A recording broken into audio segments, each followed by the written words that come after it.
The battlefield had turned against them. The once ferocious wolf riders were losing their nerve, locked in combat against an unseen enemy whose firepower far exceeded their own. The sense of powerlessness gnawed at them, their confidence crumbling with every passing second. A chilling howl echoed through the chaos, the command of the higher-ranked leaders. It was not a battle cry, but a signal for retreat. One by one, the wolf riders abandoned their positions, fleeing into the darkness. 50 of their fallen brethren lay scattered across the blood-soaked earth. "Sweep the battlefield," Lord Marshall's order cut through the night, his voice steady and unwavering. The knights surged forward, finishing off any wolf riders left behind. Whether they were breathing or not, every last one was met with a blade to the chest. The veterans moved mechanically, their faces devoid of emotion as they dispatched the mount wolves still lingering by their fallen masters. Abel watched, his heart heavy. The wolves had already lost their riders. There was a chance they could be tamed again. But that wasn't how things worked. The simplest, most efficient course of action was to eliminate them all. He had known this truth for a long time, yet it still pained him. Black Wind almost met the same fate. As the last of the wolves were put down, the Knight of Marshall approached Abel, his gaze sharp. A knight does not abandon his mount. His voice carried a weight of authority. Abel met his gaze. "But if I don't, it'll be killed." "That," Marshall said, his expression unreadable, "is because you are not experienced enough yet. If you wish to protect your mount, you must ensure that you are never unseated. That is the first rule of knighthood." Abel thought back to his training. At the time, many of the drills had seemed excessive, movements designed to deflect blows from odd angles. But now he understood. They were meant to protect the mount as much as the rider. "I understand now," Abel said, bowing his head slightly. "I lack the proper mindset of a knight. I'm sorry, Uncle Marshall." Marshall's expression softened slightly. "You have talent, boy, but do not let it blind you. Never stray from your fundamentals. You have a long road ahead." His words were not a scolding, but a lesson, a warning against arrogance. And Abel took them to heart. The victory celebration and an unfinished battle. When they returned to the castle, the gates erupted with cheers. The people of the land celebrated, not only because they had won, but because they had done so without a single casualty. Such a feat would have been impossible without overwhelming strength. They took pride in their lord's power, and their voices rose in triumphant acclaim. Despite the festivities, Abel's mind was elsewhere.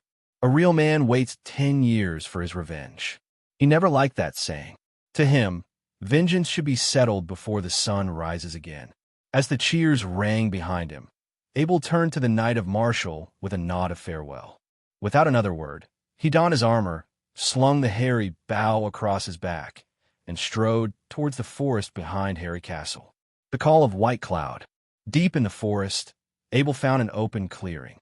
He reached out with his mind, calling for his companion. A moment later, a powerful presence responded from above.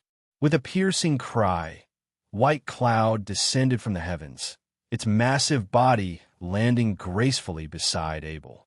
The enormous sky sparrow flapped its wings, ruffling his hair as it voiced its complaints. Abel laughed, reaching out to pat its head. I know. I haven't spent enough time with you." White Cloud huffed in response, but calmed under his touch. "Come on," Abel said, mounting its back. "Let's go for a flight." With a powerful leap, White Cloud shot into the sky. The wind roared past them as they climbed higher and higher, the world shrinking below them. Soon, they were level with the clouds. It was breathtaking. It was freedom. But Abel had a mission. Scanning the land below, he searched for his prey, the remaining wolf riders. It didn't take long. Moving swiftly through the wilderness, the wolf riders raced toward an unknown destination. At first, Abel assumed they were retreating with their wounded, but something about their movements told him otherwise. They knew exactly where they were going. "Follow them, White Cloud," Abel commanded telepathically. White Cloud adjusted its flight, shadowing the fleeing enemy from above. For 3 hours, they trailed the pack, until the wolf riders finally arrived at an unexpected location, a fruit grove. Abel narrowed his eyes. A wargen hideout in human territory? The realization unsettled him. Who would dare to collaborate with these creatures? Pulling out his map, Abel examined their location. The grove was technically part of Harvest City's domain, but it was closer to Citter City, a barren, isolated region with little official oversight. Even on his map, there was almost no information about the area. Suspicious. Abel tapped White Cloud's back, signaling it to land behind a nearby mountain. Once his feet touched the ground, he released his companion to roam freely. Sky sparrows were naturally timid creatures. Unless they were actively hunted, they stayed hidden, soaring too high for anyone to notice them. Abel took a moment to check his equipment before setting off toward the grove. The Hidden Alliance. He stopped about a kilometer away, crouching behind the treeline. Too many wirgens. If he got any closer, their heightened sense of smell would detect him instantly. Finding a sturdy tree, Abel climbed to a high branch, peering into the grove below. What he saw was unbelievable. Humans and wirgens living together, not just coexisting, cooperating. Servants pushed carts filled with pigs, feeding the hundreds of mount wolves within the grove. Meanwhile, the wirgens ate in clusters, their commanders being the only ones with proper seating arrangements. Then, a door opened within the main compound. 3 figures emerged, a fat human and 2 wirgens. Abel's eyes widened in recognition. The human was the shopkeeper from Gary's potion store in Harvest City. He didn't know the man's name, but he remembered his face. The man had worked at the counter when Abel purchased potions. There was no mistake. Then, one of the wirgens abruptly looked in Abel's direction. Abel reacted instantly. Closing his eyes, he held his breath, erasing his presence. The wargen, named Fowler, narrowed his eyes but eventually shook his head. "Something wrong, Master Fowler?" The fat merchant, Darren, asked nervously. Fowler frowned. "No, must have been my imagination." Darren's fake grin widened. "We had a very successful deal, Master Fowler. I look forward to our next exchange." Fowler, however, remained cold. He was benefiting from this deal, but he despised the man. Selling out one's own kind? Even among wirgens, that was disgusting. Still, he forced a polite response. "Good to do business with you, Mr. Darren. The Wolf family will not treat you poorly. We will bring more goods to trade next time. Come back any time, Master Fowler, and I'll prepare a feast in your honor," Darren said, bowing low. But beneath his exaggerated politeness, Darren wanted nothing more than to leave. He knew that the more wirgens came to this place, the more dangerous it became. One wrong word, and they could rip his throat out. Abel remained motionless. This was no ordinary trade.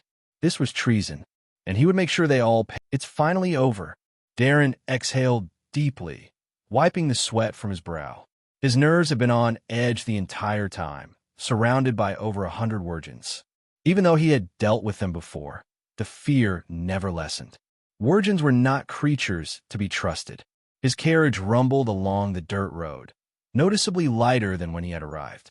It had been full of supplies when he entered the wirgens' territory, but now, only a single large sack sat beside him, a rare specialty from the Orc Empire. Patting the bag, Darren's fat face broke into a wide grin. 10 years of business couldn't compare to today's profit. Thank the gods. Still, the weight of the money in his pockets made him uneasy. He turned toward the front of the carriage. "Reese, speed up. There'll be a generous reward for you once we return." The driver, Reese, cracked the reins, urging the inferior horse into a faster pace. Reese was no ordinary coachman. He was a junior warrior and Darren's personal guard. The fewer people knew about this transaction, the better. "Yes, sir," Reese answered, keeping his focus on the road. Yet, despite the increased speed, Darren remained dissatisfied. "TCH, I'm done with this miserable excuse of a horse. When we get back, I'm replacing it with a war horse." Reese remained silent. They both knew the truth. War horses were reserved for knights. No amount of gold could buy one without the proper noble status. Even attempting to do so could land them in the aristocratic court, facing severe punishment. Still, Darren's ambitions remained unchecked.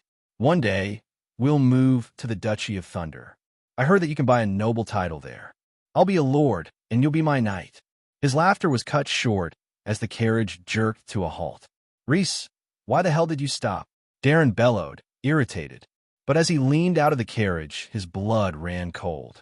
A short knight in blue armor stood beside them. His personal guard, Rhys, was dangling in the air, gripped by a single hand. The knight was Abel. Rhys, despite being a junior warrior, was completely powerless. His body trembled, his face pale. And then, crack! With the slightest pressure, Abel snapped his neck. The body fell limply to the ground. The unforgiving grip of power. Darren's entire body trembled. He watched as Rhys's lifeless form crumpled to the dirt with a sickening thud. His mind barely registered what had happened before his body betrayed him. His bladder released, soaking his robes. The urine he had held in from fear of the virgins finally spilled out. Abel glanced at him, a mix of anger and amusement flickering in his eyes. This coward betrayed his own kind, and yet he's as timid as a rat. Darren fell to his knees, raising his hands in a desperate plea. Please. I'll give you anything you want. Just let me go." Abel took a step back, disgusted by the man's stench. "Start talking. What's your connection to the virgins?" Darren stammered, trying to compose himself. "I just brought food for them. I didn't do any business with them." Abel's eyes narrowed. "Business?" Darren's face went pale. He had let the truth slip. No, I meant no business." He quickly tried to backpedal, but it was too late. Crack! Abel's iron-gloved fingers lightly pressed against Darren's left arm, breaking the bone instantly. A shriek tore from Darren's throat, but before he could scream, Abel raised a single finger to his lips. The gesture was simple, yet terrifying. The threat was clear: silence or suffer more. Beads of sweat dripped down Darren's face. His entire body shook with fear, but he swallowed his cries. Abel spoke calmly, his tone almost conversational. "My patience is limited, and my temper isn't great. Every time you lie, I break a bone. You have 206 of them. Plenty of chances to tell the truth." Darren's soul nearly left his body. He didn't know how many bones humans had. Only nobles were taught such things, but he knew that having them all broken would be a fate worse than death. I'll talk. Darren whimpered. His psychological defenses crumbled. "I was trading support potions with the virgins. They gave me this in exchange." He pointed to the fallen bag.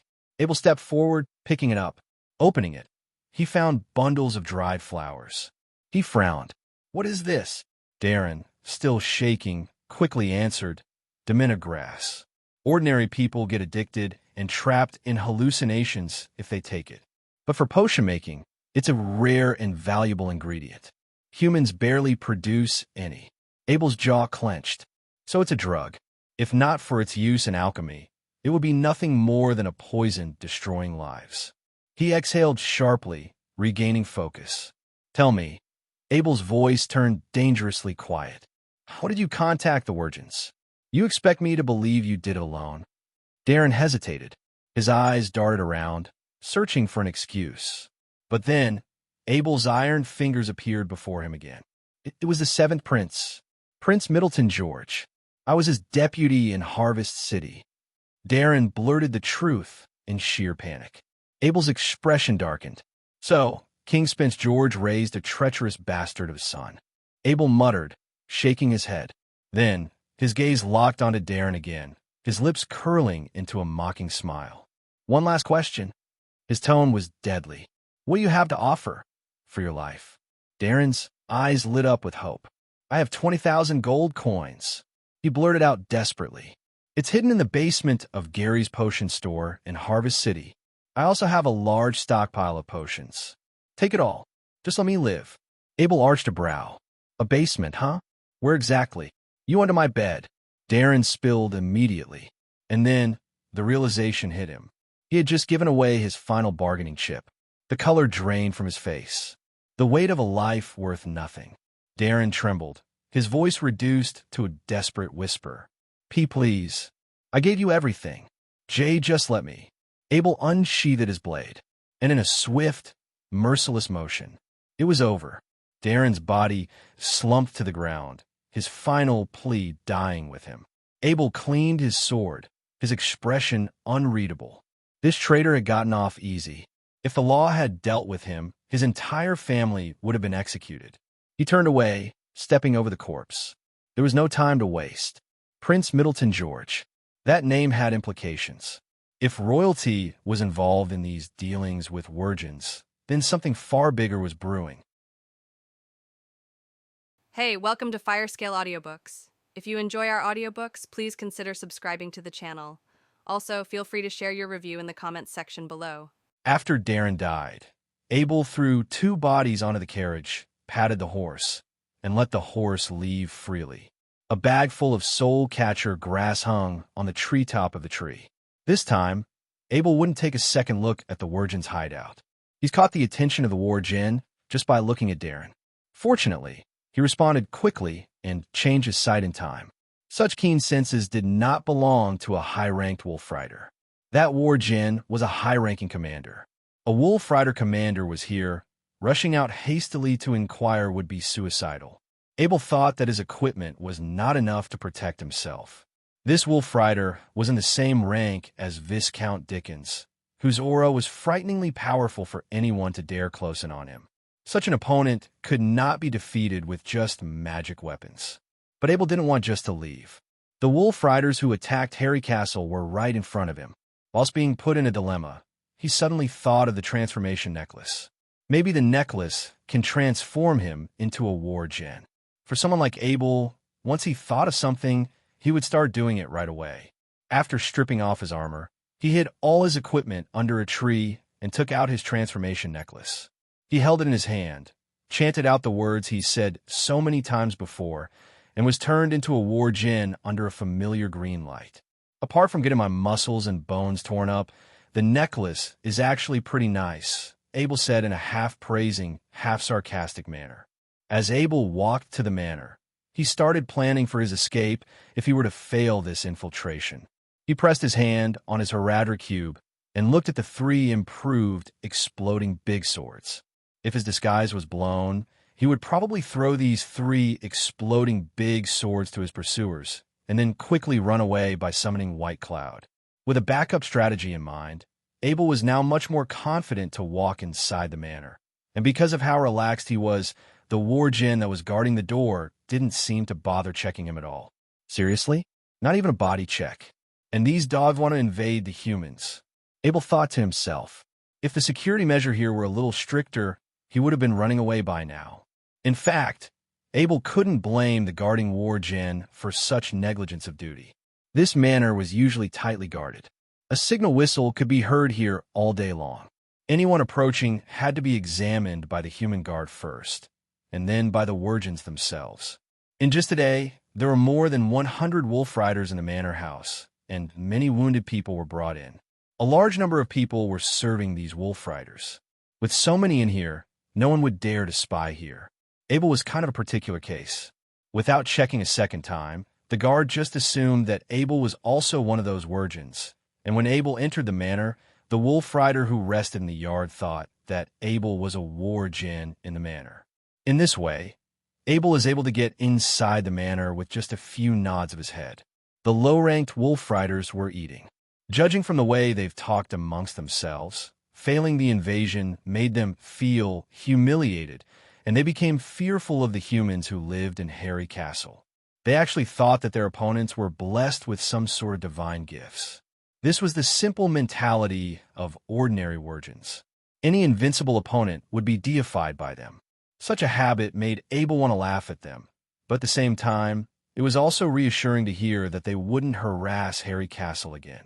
At the same time, Abel learned that the highest leader here was a wolf rider commander called Fowler. Fowler was here, and the distance from here to Harvest City was enough to avoid the detection of masters like Viscount Dickens. Besides, by standing his post here, Fowler could also support the wolf riders without letting anyone take away this precious hideout. The manor was purchased by the wolf family from the 7th Prince, Middleton George. It was also a trading place for business with Prince Middleton. Prince Middleton was happy to trade with war djinn in this remote place. After all, trading with orcs was risky. Had it novel been at. Abel did not hesitate. Most of the time, after he came to the manor, he observed the manor. The warehouse and the house where Commander Fowler's stay gained most of Abel's attention. After an hour, there was a sharp howl from a far direction, and then another cry, but this howl was closer than the previous one. It was audible. Then, a howl came again not far from the manor, and a guard hurried toward the Commander Fowler. "What's going on? Why would you use this kind of emergency messaging?" One of the wolf rider asked another. It seemed that the wolf rider next to him was a war djinn who was familiar with the signal. The war djinn said with pride, "The message just passed said that there was a situation 20 miles ahead.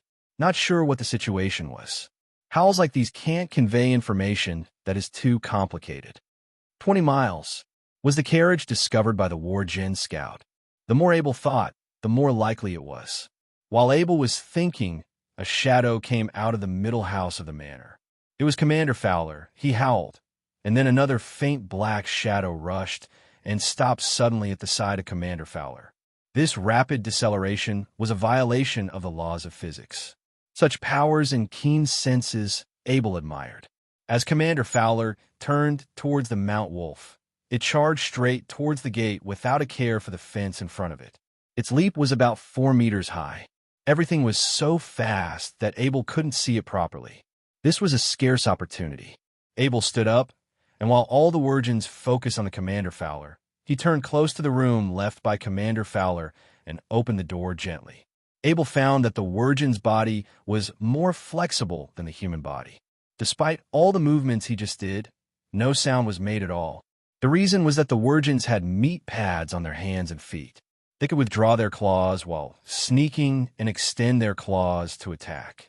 He entered into Commander Fowler's room. The furnishings in the room were straightforward. A large bed, a table, a chair, a night pearl illuminated above the head, and that was all. A small bag was placed on the table. Abel stepped forward and opened the small bag. From the outside, it was a small bag, but after opening it, he felt that inside the bag had a vast space about the size of a room. Abel was very excited to see this. This was the first time he saw the first space storage item other than a Horadric Cube. He had never heard of such a storage item before. He settled down. Anyway, it was already his once it was in his hands, Abel thought. He did not know how the war djinn used this storage item. He directly entered it with his power of the will. It was full of potions. Abel was very familiar with these potions. The blood-fusing potions, replenishing potions, and essence-condensing potion. The 3 combat chi enhanced potions were special medicine that is strictly forbidden to flow out of the human world. Even when Abel bought it for a large amount, he was afraid of being suspected as a smuggler. All the potions were densely packed in the small bag, and the quantities were not counted, but according to Abel's estimates, these should be enough for him to consume for 2 months, which means that there are potions worth more than 1.2 million gold coins.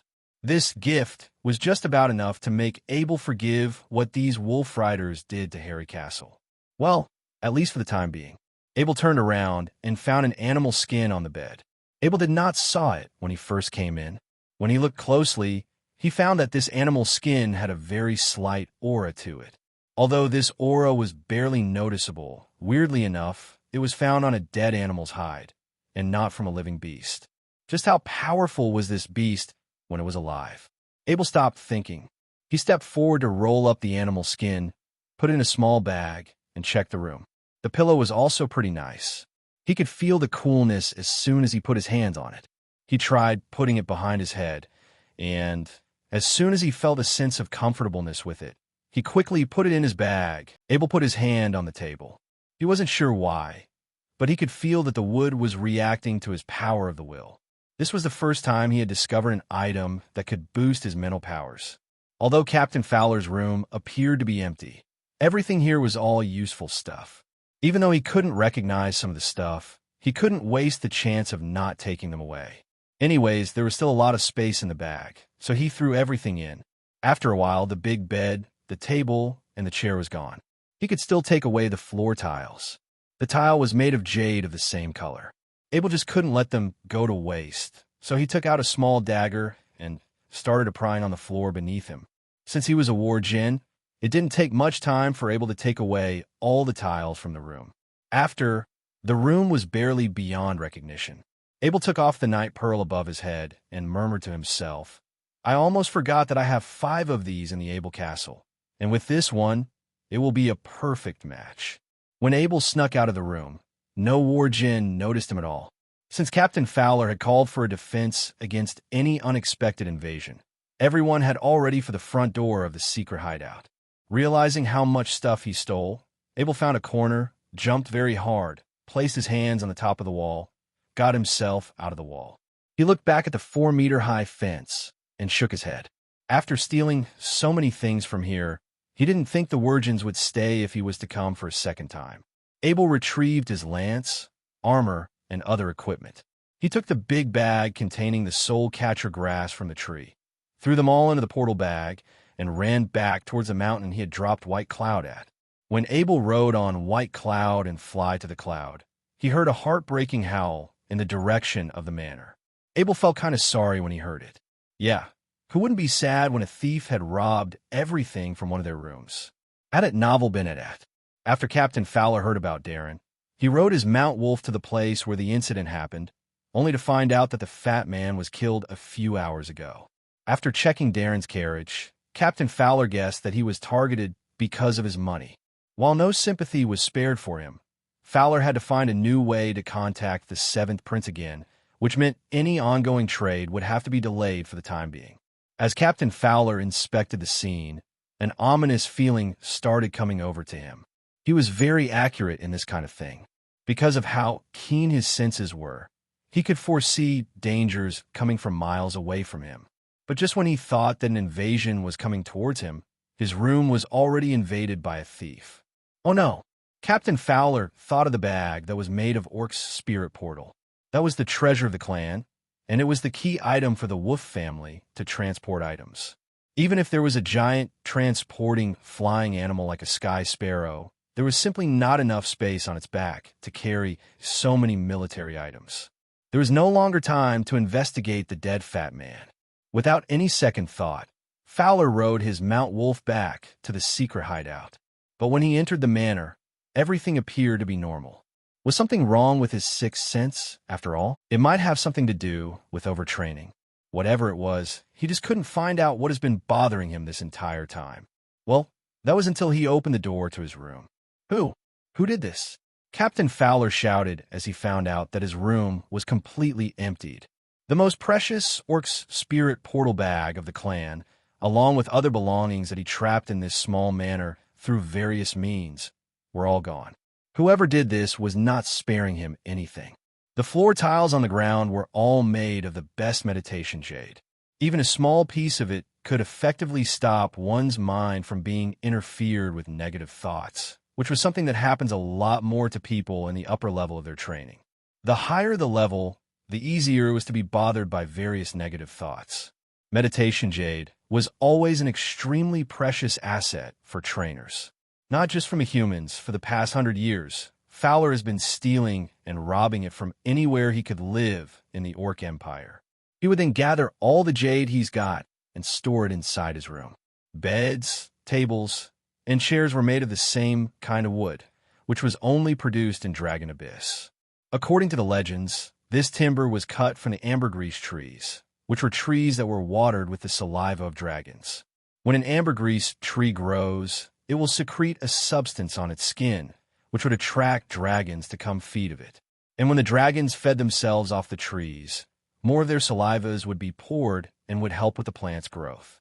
The wooden furniture made by ambergris timber could strengthen one's power of the will. For powerful fighters like Captain Fowler, it was what made him so invincible even against enemies in the intermediate rank. What saddened Captain Fowler the most was the pillow on his bed, which made with the core of a meditation gem piece. If it wasn't for this pillow, he would have had no need to be stuck in this middle-of-nowhere hideout. Except for the armor on his body and the weapons in his hand, everything that Fowler had was now gone. He just couldn't believe it.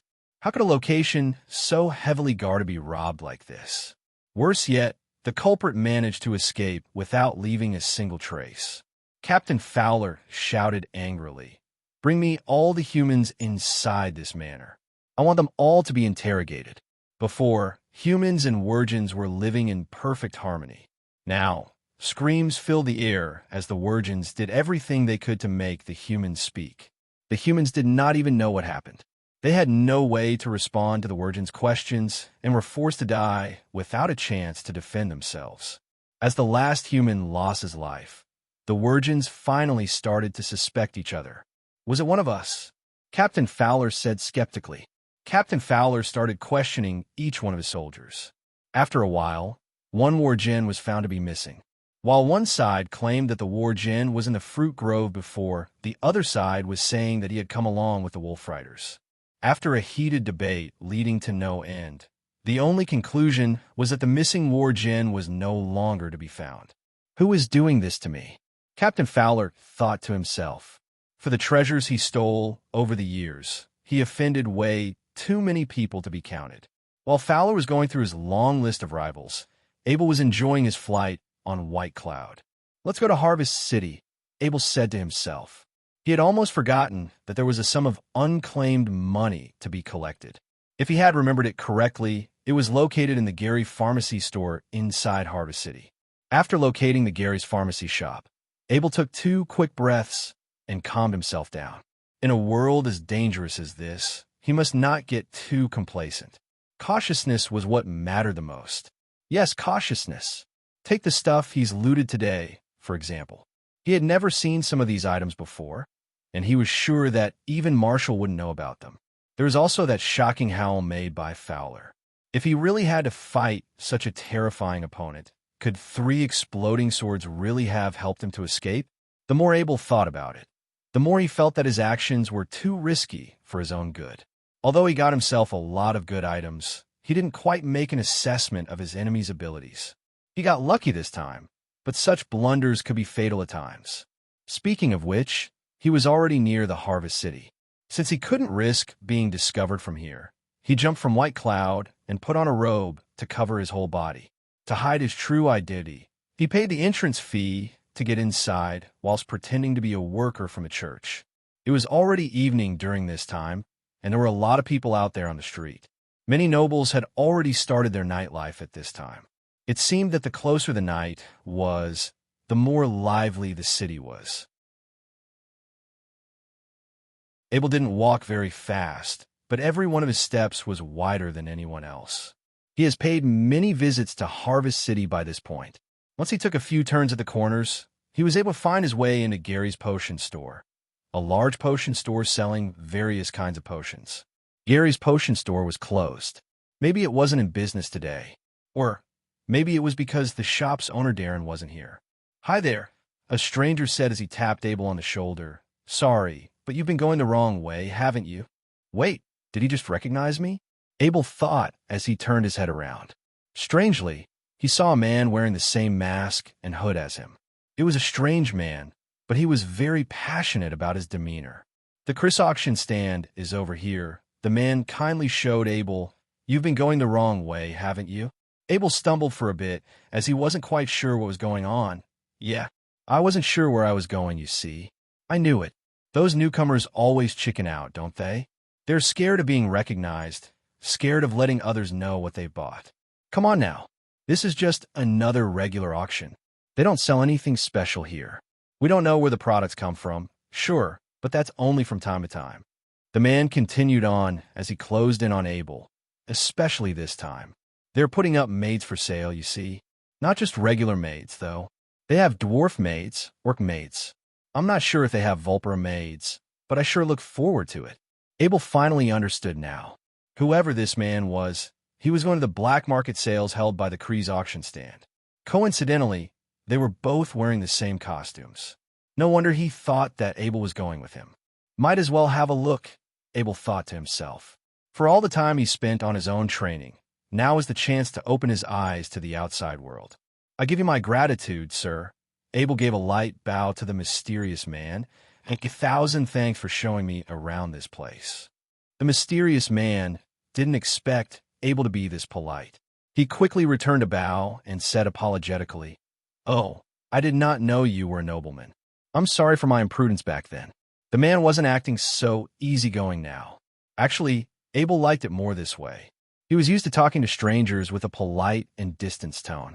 Besides, the man was cultured enough to return the favor to him. He must be a nobleman as well, or at least someone was in the same circle. Abel praised. Nobles have to be very careful to attend these kinds of auctions, don't they? You, sir, you hide well under your disguise. Ah, the man replied with a laugh. Oh, by the spirits. You are definitely the most humorous gentleman that I've ever seen. The two walked towards the front entrance of the Kree's auction stand. The door was half open when they arrived, which indicated that the business has just closed. There were still 2 staff standing outside. However, and they moved out of the way for Abel and the man to come in. They didn't say anything as they were doing this. The man advised, try not to speak too much here. You might see someone you know here. Abel nodded as he kept his mouth shut. The two entered the main hall of the second floor, which was crowded with tens of different people who were all hiding under their hoods. Most of them were waiting in silence, while a handful of them was whispering something to one another. The man whispered to Abel, most of these people are merchants. Do you know why these filthy lowlifes are here? They're here because they want things that they're usually not allowed to have. Oh, dear spirits, Abel exclaimed. Aren't they afraid to be punished by the Royal Arbitral Tribunal? Abel could tell how jealous this man was getting when he mentioned those merchants. While merchants had a low status in this world, they were often much wealthier than a lot of the upper-class noblemen. The man replied, That's why this place exists, no? Abel asked, What exactly is this place? What kind of influence is behind it to make it operate? Come on, who else inside the Duchy of Carmel can do this? The man said sarcastically. Surely it can't be the nobles. Why would they spend the time to do something like this? If you're really interested in finding out the answers, you might want to ask those royals who spend their whole lives inside their castle. Oh, so that's what it is, Abel exclaimed in his mind. There's no concrete evidence behind, but it could be Middleton George, the 7th prince's idea. Why else would this place be right next to Gary's potion store? A thin middle-aged sudden came out and walked toward the auction stage. Judging from the fancy suit he was wearing, he must be the host of today's sale. Addit Novel Benedette. Good evening, everyone. Welcome to the Kree's auction stand. My name is Hopper, and I'll be the host of today's auction. Thank you all for coming today. There wasn't much of a reaction coming from the crowd. Apart from a few who clapped their hands, most just looked at Hoppy in silence. They were obviously more interested in something else. Hopper knew that, so he waved his hand around and got to the main part right away. Soon, the staff brought a plate that was covered in a red drape. As Hopper removed the drape, everyone could see that a knight's heavy sword was underneath. The more Abel took a look at it, the more familiar he seemed to be with it. If he wasn't mistaken, this piece was something that he himself had made. Our first item is a knight's heavy sword, crafted by none but the pride of Harvest City, the legendary master blacksmith and the lord of his own domain. Yes, ladies and gentlemen, this masterpiece here is forged by Master Abel's own hands. Based on what we know from our network, you wouldn't find more than 10 of these blades on sale in the market. The crowd suddenly got quite rowdy after that. Apparently, Abel's sword seemed to have captured a lot of attention from them. Hopper was really glad to see that. He was the one who proposed to have it as today's first item, and the plan has worked out exactly the way he had hoped it to be. As some of you may know, Master Abel's magic weapons have always been very popular. Ever since Master Thorin Oakenshield has labeled them to be around 50,000 gold coins in their worth, it has become difficult for them to be sold in most regular markets. Because of this, we had to move this piece right here all the way from Bakong City. Hopper continued on with a very dramatic tone. The bottom price will be 1,000 gold coins. 100 gold coins for every time someone raises the offer. I repeat, every one raise is 100 gold coins. We will now begin the auction with a knight's heavy sword that Master Abel has forged. Abel could tell for sure now. It really was a sword that he has made. It wasn't his finest work, but it was a sword of 100 skills. It was strange to see it here, though. It was a knight's heavy sword, something that could only be wielded by a knight or a nobleman. Most people couldn't even lay their eyes on something like this. 1,000 gold coins, a low voice came over. Whoever called it out, Abel could tell that he was trying to hide his real voice. 1,100. Another raised his left arm and shouted. 1,500. 1,800. That was already twice the normal price they would sell in an ordinary market. These people were simply mad. Abel couldn't find other ways to explain this. Anyone wishes to bid higher? Remember, this is a sword that Master Abel has made himself. Whether you want it for a collection or for training purposes, this is about the best option that you're going to see in a very, very long time. As Hopper continued to tempt the crowd, the price was finally raised to 2,200 gold coins. Hopper decided to call stop here. 2,200 gold coins now. Does anyone want to raise? Okay then. 2,200 gold coins once. 2,200 gold coins twice. 2,200. A voice suddenly called out from Abel's side. 2,300 gold coins. What the hell? Abel turned his head around. He didn't see this coming at all, but the man who brought him in was the one who called out 2,300 gold coins. The man laughed as he saw Abel looking at him. It would be a disgrace towards Master Abel if his work were to be sold to a merchant. I can't allow that to happen, can I? The price is now raised to 2,300 gold coins. 2,300 once. 2,300 twice. 2,300 thrice. Congratulations, sir. You have earned yourself a knight's heavy sword made by none but Master Abel himself. As Hopper congratulated the man, a staff approached him and received a bag filled with the sum that was called out. Nothing less, coming from a prodigy. The man scanned the sword's blade as he revealed a part of it from a sheath. Abel really liked this man now. Whoever he was, a man with such a good taste in weapons, must also have a great character to him. If Abel's got the chance, he'd love to be friends with this strange fellow. The second lot was the Purple Fantasy series set designed by Master Lisa of Beikong City. It consisted of a necklace, 2 earring pieces, and a ring. The complete set was made of gold and purple gems. Hopper continued his introduction in a cheery tone. Not only are they made of some very fine jewelry, but Master Lisa has also added a lot more artistic value to them with her craftsmanship. The base price of this set of jewelry was 800 gold coins, and every bid must not be less than 50 gold coins. Abel had already lost his interest when he heard the word jewelry. Harry Castle had no mistresses in the first place. Besides, Abel was way too young to have a girlfriend. Abel looked at the people around him. Although he could not see their face, judging from their actions and forms, he could roughly guess what these people do for a living. Most of these people were businessmen. Abel could tell from the way they spoke. Some people deliberately learned to speak and act like nobles, but the etiquette they've used was incompatible to the current scenario. Abel was sure that some of them were trained since childhood. Most people might not realize it, but Abel could easily tell them apart from the others. These nobles rarely raised their hand to raise the price. Instead, they seemed to be waiting for something else to come up. Abel was kind of the same. He, too, had no interest in the next dozen or so items that were put up for sale.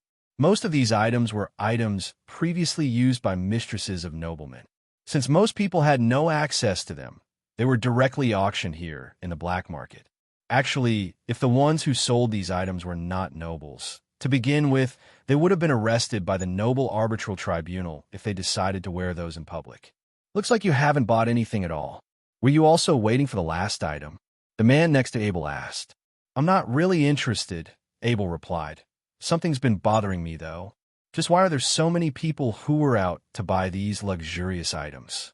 Surely most of them aren't nobles, so what would they do if they actually get their hands on them? Aren't they scared of getting arrested? You don't know a lot about merchants, do you? The man said and explained. You see, the merchants are an insignificant and prideful bunch. Apart from the gold that they have, not much else is enough to give them any comfort. To answer your question, no, they aren't afraid of getting arrested, because after they've managed to purchase something here, all they're going to do is to put what they've bought inside their houses. Rather than wearing the items, they are just going to spend their time looking at them. The man explained. Oh, my spirits! What unique taste these men have! Abel exclaimed. For someone like him, it was hard to imagine if all the jewels and fancy clothes inside his castle were all stored inside a collection room. Here, my dear customers and guests, is the last lot of today's auction. I know. This is probably why so many of you have visited us today. So please enjoy yourself as we introduce you to our next lot. Despite having introduced dozens of items today, Hopper was not getting tired at all. In fact, not only did he not tire, he seemed to be only getting more energetic as the hours went by. Her eyes are blue like the sky, her mouth small like a cherry, and her ears shaped like a piece of carved jade. And would you look at the figure of her body? Such finesse, such wonder. Here we have an elf from the Double Moon Forest. Under Hopper's dramatic introduction, a female elf in cuff walked up towards the auction stage. There was a small iron chain attached to her handcuffs, and the other end of the chain was pulled by the guard. The female elf looked young, childlike even. This was an underage elf girl, with a fearful look on her face and a lot of distress showing from her pair of blue eyes. This is an elf who has yet to lose her virginity. The bottom price is 10,000 gold coins, and the minimum bid is 500 gold coins. We'll start the bid now. Hopper shouted, 10,000 gold coins. Someone shouted as soon as Hopper finished speaking. 11,000 gold coins. 11,500 gold coins. 12,000 gold coins. The auction became very lively now. There were several who hadn't called out any prices yet, and they were going all out at the same time. Abel frowned and asked the man next to him, "The principality has banned the sale of any slaves other than orcs.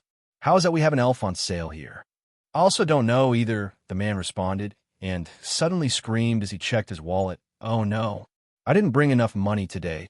Abel shook his head at the sight of this. It was probably Prince Middleton George who was responsible.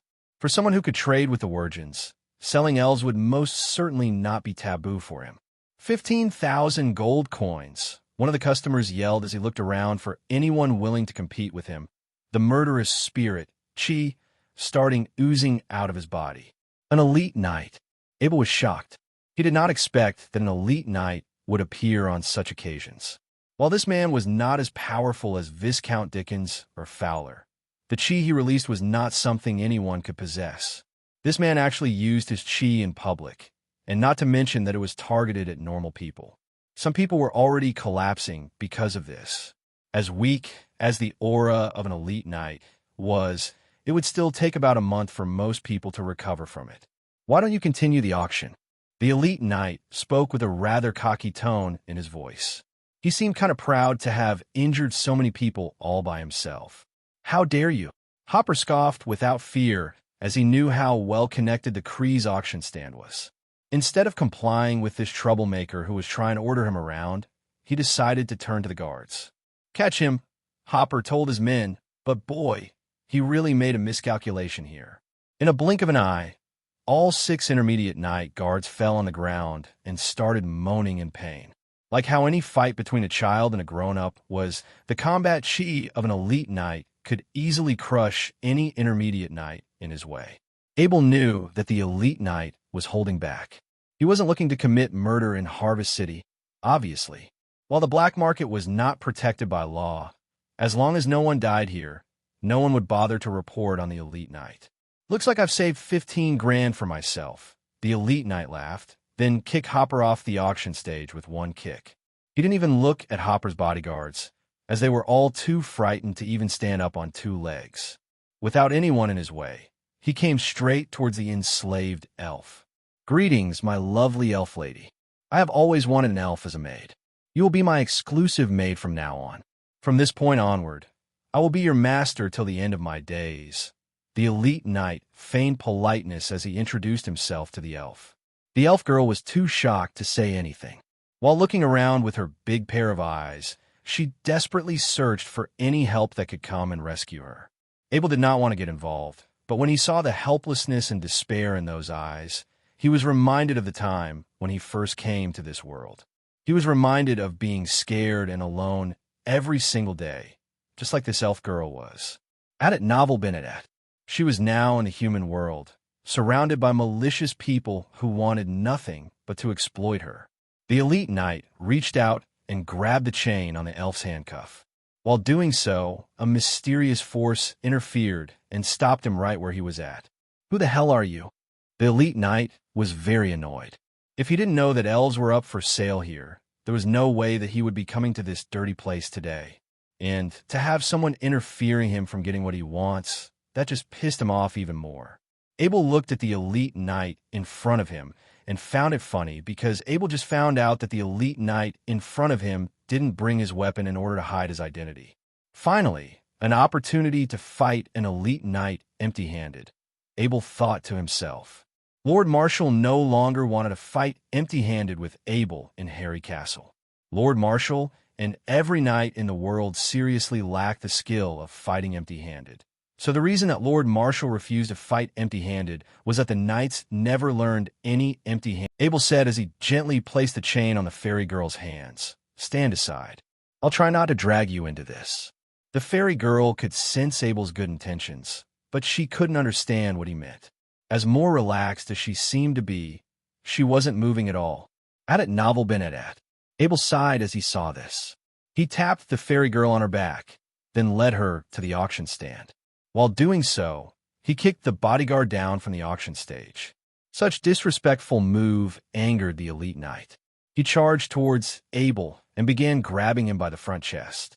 He was fast, but Abel was able to respond on reflex. Abel grabbed the hand that was reaching towards him with his left, pulled it towards his behind, and the elite knight flew out by his own force. The elite knight slid on the floor for about 4 meters.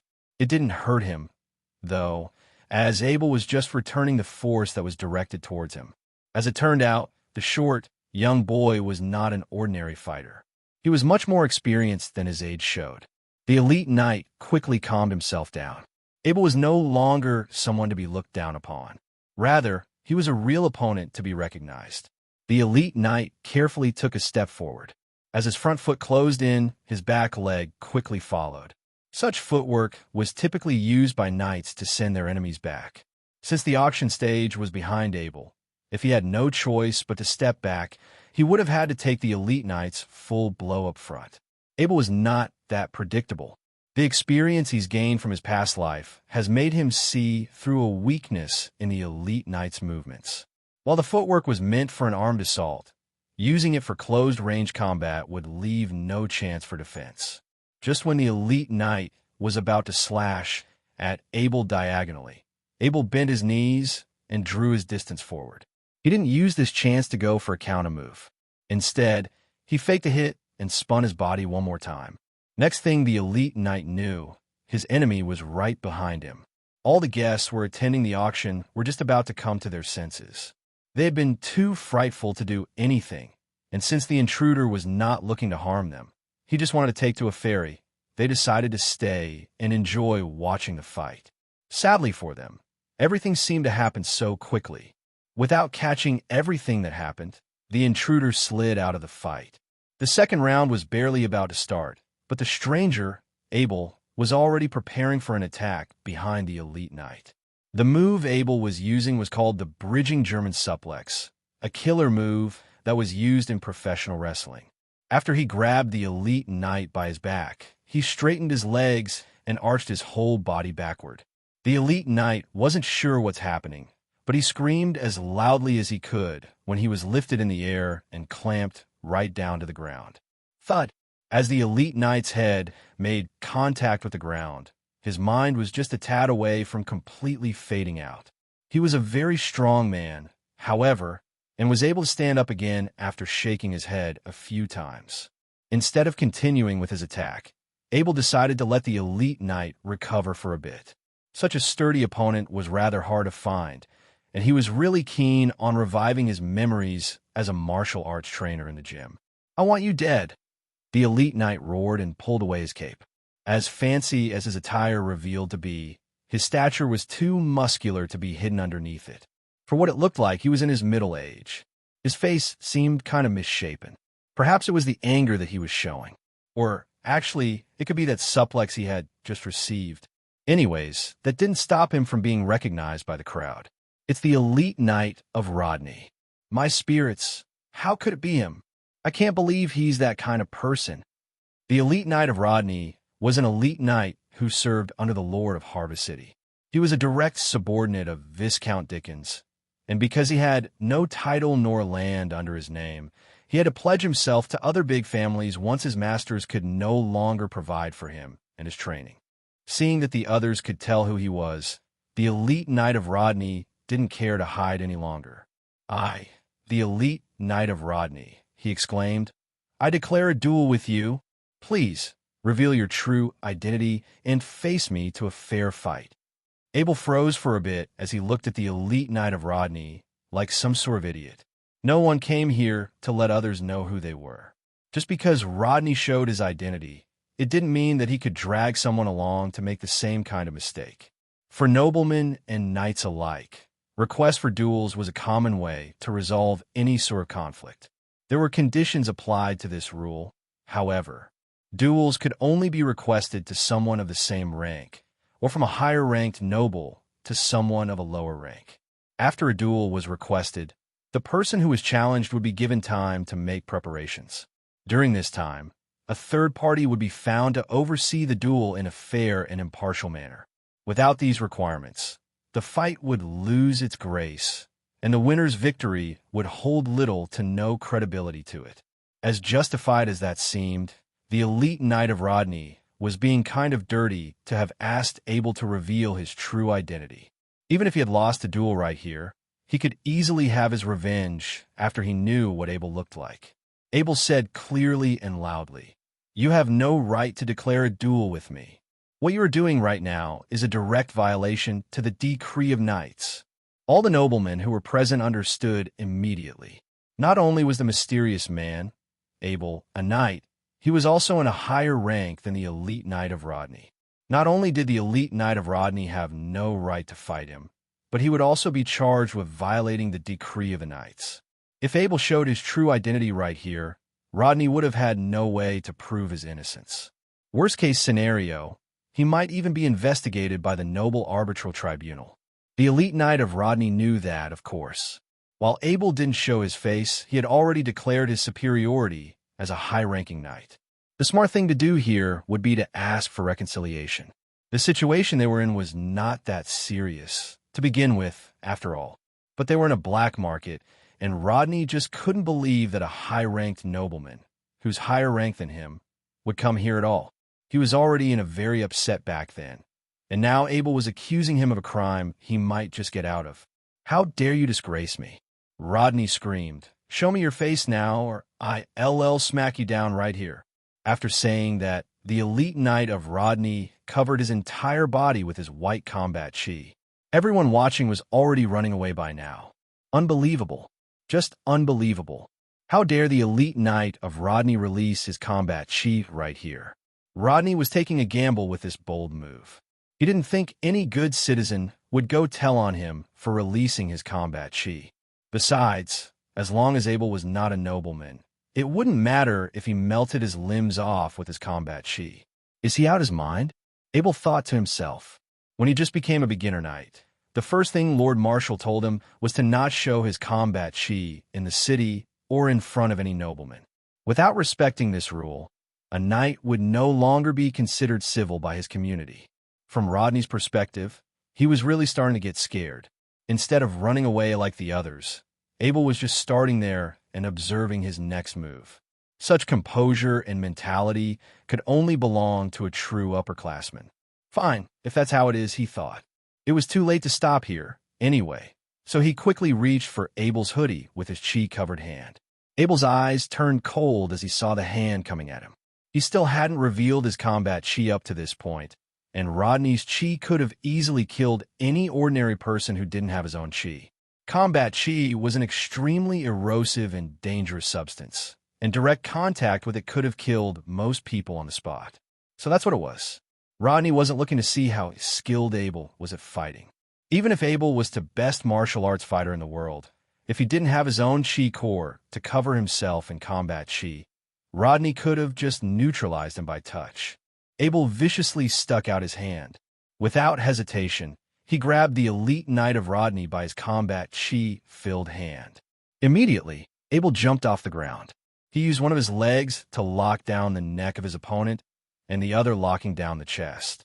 Abel squeezed both of his legs, tightly hugging the waist for his dear life. He would not let the knight of Rodney escape. At the same time, the two men fell onto the floor. Abel madly pulled with his arms, and the Knight of Rodney let out a scream of agony. Just like that, a perfect Yudhishidajujigatami grappling technique was executed. The Knight of Rodney had been fully secured on the floor. He was filled with confusion.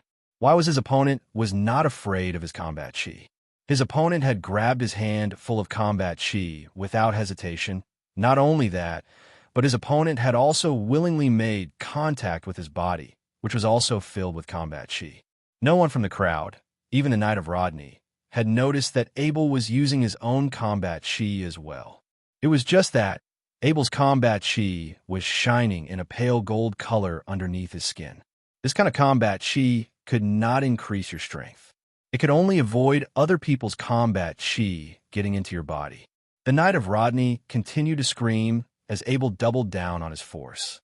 His neck was harshly pressed by Abel's leg through the perfect Yudhishidajujigatami grappling technique. The Knight of Rodney began to lose his ability to breathe, and he felt like his arms were about to break through Abel's reverse lock. This excruciating amount of pain caused the Knight of Rodney to lose control over his body. All he could do now was to continue gushing out his combat chi. Both Abel and the Knight of Rodney was fully engulfed in a white flash of combat chi. Abel realized something strange. This was the first time he had attacked an official knight with his physical body while using his combat chi.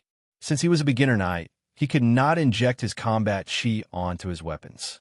He could rarely make contact with an opponent's combat chi. Even if he did have a chance, it wouldn't last long. Abel just wanted to have fun. He knew that the Knight of Rodney did not bring any weapons along with him.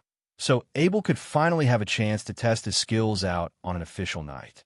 Abel was very confident in his karate grappling techniques, so that's why things had ended up like this. Abel could felt the vicious combat chi of the Knight of Rodney rushing towards his body. However, when it was just about made contact with his pale gold combat chi, the vicious combat chi suddenly calmed down. When both of their combat chi finally made contact, the Knight of Rodney's combat chi suddenly got evaporated into those pale gold combat chi of his, like ice blocks on a heated stove. When Abel realized his body was immune to other people's combat chi, he longer cared how much combat chi the Knight of Rodney was injecting in his body. On the other hand, the Knight of Rodney also realized Abel was not putting up any defense towards his combat chi. He began to feel hopeful, so he doubled down on unleashing his combat chi towards the body of Abel. As Abel continued to let massive amounts of white combat chi enters his body, yet they were all evaporated by his pale gold combat chi, he felt his body expanding, and this feeling only escalated as time passed. Soon, he felt like he was about to explode. Suddenly, he was reminded of the knight's breathing technique. Under this circumstance, he had no choice but to let loose of the Knight of Rodney for a bit and began to use the knight's breathing technique. A large amount of pale gold combat rushed towards the chi pressure point in his chest. The speed of the combat was much faster than those master's potion he had drunk before. In almost no time, the chi pressure point in his chest was filled up. I can't continue like this. Abel decided to suppress his pale gold combat chi into his abdominal area. The pale gold combat chi began to swirl within his abdominal. To his surprise, another chi pressuring point was beginning to form. Abel wondered if he was actually dreaming. How could he raise his rank again in such a short period of time? Before his battle with the Knight of Rodney, he was still a rank 6 knight. But before he even had time to react, he had already turned into a rank 7 knights. Despite all of this, the pale gold combat chi in his body doesn't seem to get drained at all as the Knight of Rodney continued to inject Abel with his white combat chi. The chi pressuring point in his abdominal also began to absorb the white combat chi. A large amount of pale gold combat chi rushed towards it, and soon the second chi pressure point was also filled up as well. Abel did not stop. He began to build his third chi pressuring point from his back. After the chi began to swirl, those pale gold combat chi was sucked in his 3RD Y pressuring point. Now he was a rank 8 knight. At it novel Benedat. By this point, Abel had become a little numbed to his crazy rate of rank increase. He could no longer stop. As the lockdown Knight of Rodney continued to inject his combat chi into Abel, Abel couldn't help but continued to increase his rank at this maddening rate. More chi pressuring point began formed, this time under his right armpit. It was then immediately filled with combat chi. Now he was a rank 9 knight. The same went with the chi pressuring point under his left armpit, which had also formed after a while. Finally, he was a rank 10 knight, or in other words, an intermediate knight. The Knight of Rodney began to notice that something must have gone wrong. His combat chi was starting to drain. It was like his combat chi was being swallowed by something terrifying. It had all vanished into the void after it entered the body of his opponent. By that point, the Knight of Rodney wanted to stop his combat chi, but Abel's body was like a giant blood-sucking worm, tightly latched onto his body and ruthlessly sucking his last bit of remaining combat chi. Abel felt like a chi pressuring point was about to form his palm. If it was successful, he could officially become an intermediate knight. Abel decided to form this first intermediate knight chi pressuring point on his right palm. It seemed like the most logical thing to do. Other than left-handed knights, most intermediate knights would choose their right palm. Abel felt like his entire body of combat chi began to vibrate chaotically. He felt a burning sensation in his right palm. Pale gold combat chi began to travel toward his right palm slowly. Then, they began to swirl faster and faster. It because of this chi pressuring point in their palm that an intermediate knight could cover their weapons in combat chi. This chi pressuring was what joins a knight's combat chi to the external world. By the time the chi pressure point had formed in his right palm, the combat chi within Abel's body had already become balanced. It no longer needed to rush towards the chi pressuring point within his right palm. However, that chi pressure within his right palm did not like that, and it began to viciously suck like a man dying of thirst in the desert. At first, the Knight of Rodney thought Abel had stopped sucking his combat chi. As he was just about to enjoy a sense of relief, suddenly, an immensely powerful sucking force came from the right palm of Abel. Even the last remaining bit of combat chi within the Knight of Rodney had been forcefully sucked dry by Abel's right palm. Even after all these sucking, Abel's right palm was still only half full. Could this be the star inhaling de Fa? Abel was a bit confused. He had only practiced the knight's breathing technique. It was nothing special. The only difference was that his combat chi was a pale gold color. Could this be the reason? Abel's pale gold combat chi was different from the legendary combat chi of God. The real combat chi of God was the most advanced combat chi technique. They had attained their gold color through to the massive amount of training.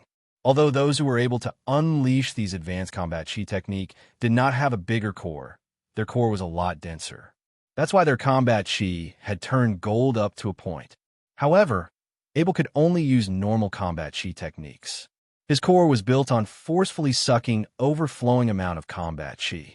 If another person had tried to do this, they would most likely get blown into pieces by an excessive amount of chi. Since Abel had also used his power of the will to build his core had become as dense as iron and a lot bigger than normal. You could say Abel's core was a deformed one, yet it was so unique, so no one could ever replicate it. Every unique aspect of Abel had played a part in the formation of this deformed core. From the existence Horadric Cube, which allowed Abel to combine so many master's potions, to his unmatchable power of the will, and who could forget his forging knowledge and calm personality.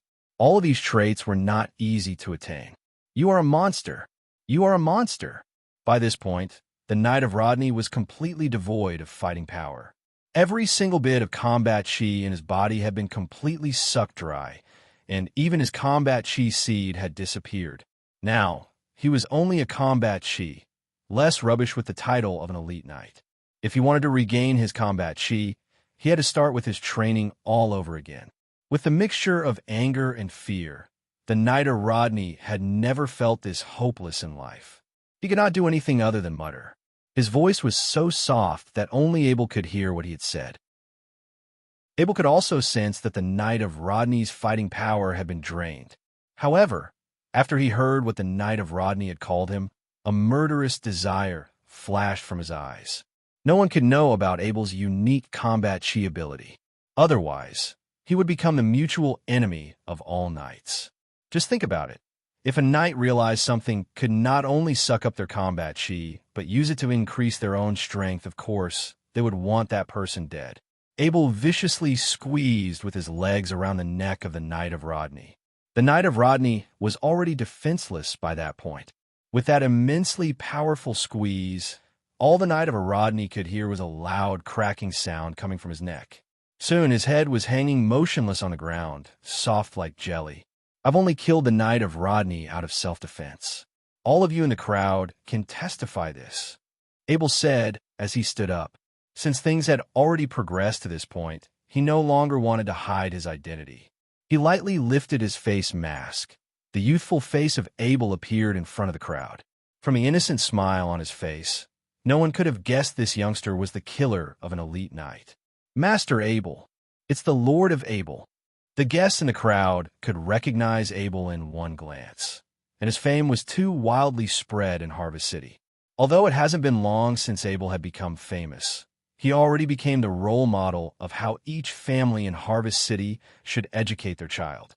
Outstanding, gifted, hardworking, ambitious, was just some common words people would often describe Abel as a person. The crowd also knew that they had no choice but to expose their identity as well. Since he had killed an elite knight, attending a black market auction was pale in comparison. As the crowd revealed themselves one by one, most of them were businessmen, which only a few of them being nobles. The person who led Abel into this auction was a young noble. At the time, Cree's auction stall had already sent out all their guards and attendants to clean up the mess in the hall. The people in the crowd were being treated accordingly to their status. Abel was sitting on a chair, drinking a dense, aromatic coffee while chatting to that young noble. The Honorable Lord of Abel, I am Polly. It's my pleasure to meet you, said that young noble as he bowed to Abel. Hello, are you from the Tsuechi family? Abel had heard of the Tsuechi family. Although they did not have an estate, they were a famous noble family specialized in trades. I'm the wildest son of the Tsuechi family. I'm so glad you heard of us. It is my honor. Polly seemed to be very well-mannered. He gave another bow after he finished his sentence. Abel slightly bowed back. As long as you've been to Harvest City, who would not know about the Tsuechi family? It's a pity that this glory of my family will soon get dimmer because of me, said Polly with a bitter smile. Abel knew that Polly's father, the current inheritance of the Tsuechi family, was a lord. According to the law of the Duchy of Carmel, in order to inherit all the possession of a family, one must become a knight. Therefore, Polly had to become an official knight before his father passes away. Polly looked at Abel with admiration. He said with his eyes fixed on Abel, I will one day to be like you, becoming a noble with an estate. Seeing someone a lot older than him looking it down with admiration, Abel couldn't help but let out a smile. He then said, Hope your dreams come true. Harry Castle will be glad to welcome you for a visit. Polly was very excited by Abel's invitation. The social circle of these noble with estates were very hard to join. Forming a strong relationship with Abel would definitely make it a lot easier and undoubtedly bring along a lot of benefits in the future. Abel didn't often socialize much with people. Since Polly seemed like a nice person, he decided to give Polly an invite. Although he did not set a time for an invitation, it sent a signal to every noble nearby that Harry Castle had accepted Polly as a friend. Abel then turned his head towards that young female elf who stood still at the exact same spot. Abel stood up and approached her. He asked with a non-threatening voice, Where are you from? Is there anything I can do to help you? The young female elf turned her big, sparkly eyes towards Abel. She doesn't seem to understand what he was saying. The Honorable Lord of Abel, this elf could not understand human language, said an old man with a silky suit as he approached and bowed to Abel. Abel gazed at the young female elf with a hint of pity, being thrown into a completely unfamiliar environment, and not knowing a single word of its language was like adding salt on top of a wound. Abel then turned toward the old man and asked, Who are you? The Honorable Lord of Abel. I am Cree, said the old man in a silky suit as he bowed to Abel again. Are you the owner of this auction stand? Asked Abel as he lightly tilted his head towards Cree. Addit Novel Benedat. Yes, it is a property of your humble servant, Cree replied. I'll buy this elf, When things had settled, I will take her away, said Abel in a stale tone. The outcome had already been confirmed by these words of Abel. He would not need to take Kree's opinion into consideration. The Honorable Lord of Abel, consider this elf as a gift from Kree's auction stand, said Kree. His voice came across as well-intentioned. Do I look like I don't have enough money to pay for it myself? Abel didn't care about money. He just didn't want to have any affiliation with these black market auction stands. Since Abel still hadn't fully calmed down from the fight he just had, he raised his voice as he said this, sending a light wave of impose into the atmosphere of the hall. Dong! Dong! The sound of glasses falling on the floor. Abel's wave of impose had knocked a few glasses of coffee off the hands of some nobles. It had caught them off guard, and the rest of the crowd had suddenly become quiet. Luckily, Abel was still an intermediate knight. His impose didn't hold any damaging power. However, due to the interference of his pale gold combat chi, the area his impose was able to cover was even bigger than those of an elite knight. Kree was directly facing Abel. He realized had deeply angered Abel, so he immediately fell to the floor. The surrounding crowd also looked at him with despise. Who did Kree thinks he was? A mere elf could settle the anger of the Lord of Abel. Not only that, but he still wanted to become a friend of Abel. No one with a mind would dare to do a stupid thing like this. Abel took out 150 gold coins of 100 value from his pocket and threw it in front of Kree. The deal is complete. Suddenly, a noise came from outside the stand. It was a Harvest City public security guard. These public security guards are the law enforcement of Harvest City. However, they do not have any control over the nobles. If a noble broke a law, they could only be reported to the Noble Arbitral Tribunal. When the public security guard saw the Lord of Abel, they gave out an amiable expression. They stepped up and asked Abel, the Honorable Lord of Abel, "Did you get hurt?" Abel replied, "Hello, public security guard. I've attended a little event within Kree's auction stand and got attacked by an elite knight. I even exposed my identity to him, but he still attacked me with his combat chi. My goodness, an elite knight has the guts to attack the Lord of Abel in Harvest City." The face of the public security guard immediately changed. Attacking a noble with an estate was a very serious matter, let alone the person committing the crime was an elite knight. This situation at hand must be very troublesome. Of course, everyone here can testify it. I swear to the spirit that everything I said was true, said Abel, pointing at the crowd in the hall. I swear to the spirit that everything the Lord of Abel had said was true.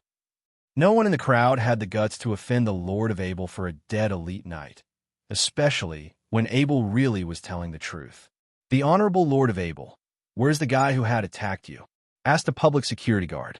The guy is there, Abel replied, pointing at a dead body on the ground.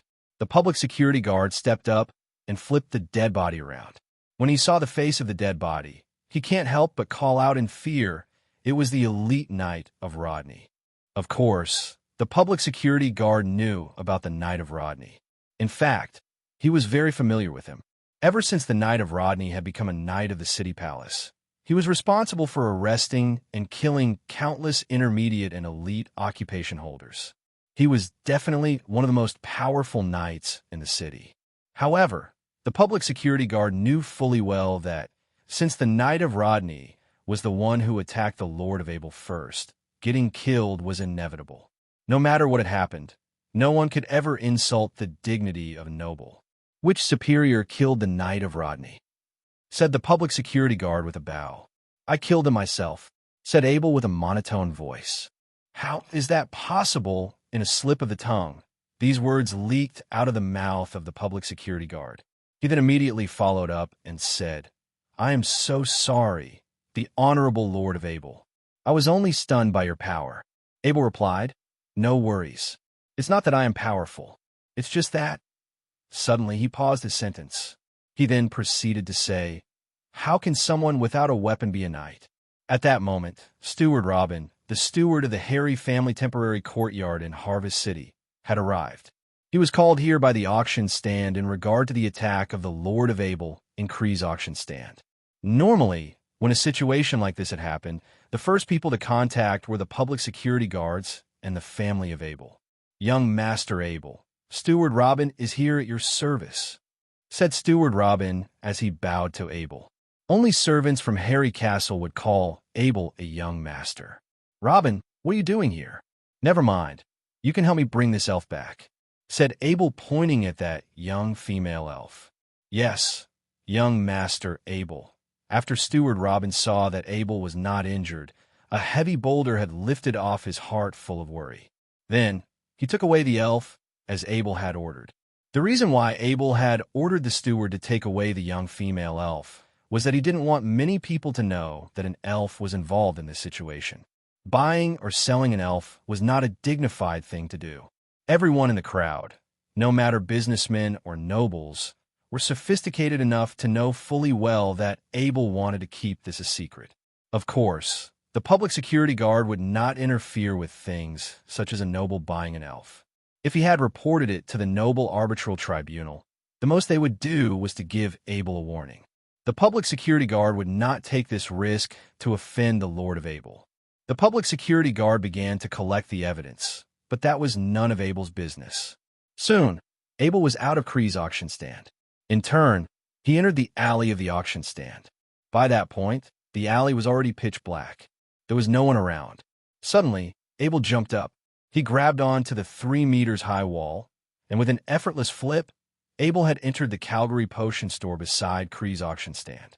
Abel had actually entered the backyard of the Calgary Potion store. He stopped his footsteps and listened carefully. There was only the sound of insects calling, not a single sound of humans. The backyard was empty. There was no one stopping Abel. Soon, he had entered the master's bedroom. The first thing he noticed was the bed that Darren had described. It was huge, almost taking up half the bedroom. Abel searched the surrounding for the mechanism. Due to Abel's lack of knowledge when it came to this, he walked around for a circle and still had no result. So came to a halt and stopped searching. Abel walked to the side of the bed and reached his hand to grab the bedside.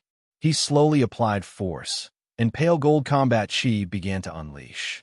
500 pounds, 1,000 pounds, 1,500 pounds. As he continued to apply force, the bed began to make a cracking noise. When Abel's force reached 4,500 pounds, the bed had been completely flipped over. Underneath, exposed a pitch-black tunnel and a bunch of damaged mechanisms surrounding it. Abel took out that night pearl from his pocket and threw it into the tunnel. The tunnel was not too deep, only around 5 meters. He then immediately jumped down. Abel arrived at a secret chamber. It was around 20 square meters. There were only around 10 large boxes scattered on the ground and a table in the center with some small boxes on the top. Abel opened the small boxes on the table. Under the illumination of the night pearl, a large patch of 100-unit gold coins flashed in front of Abel's eye. However, over the years, he had become numb to money. He threw the small boxes into the portal bag and turned his gaze towards the large boxes on the floor. He opened the big boxes as well. Inside was filled with all kinds of potions, from the ones for novice knights to the one for official knights. Of course, anyone who practiced combat chi could use these potions, but due to tight regulations, some occupations could only buy some of these potions in the black market. Abel shoved everything into his portal bag and left the tunnel. He looked at the bed he had destroyed with a headache. At first, he wanted to just take things and leave without a trace. But now, anyone with an eye would notice what had happened.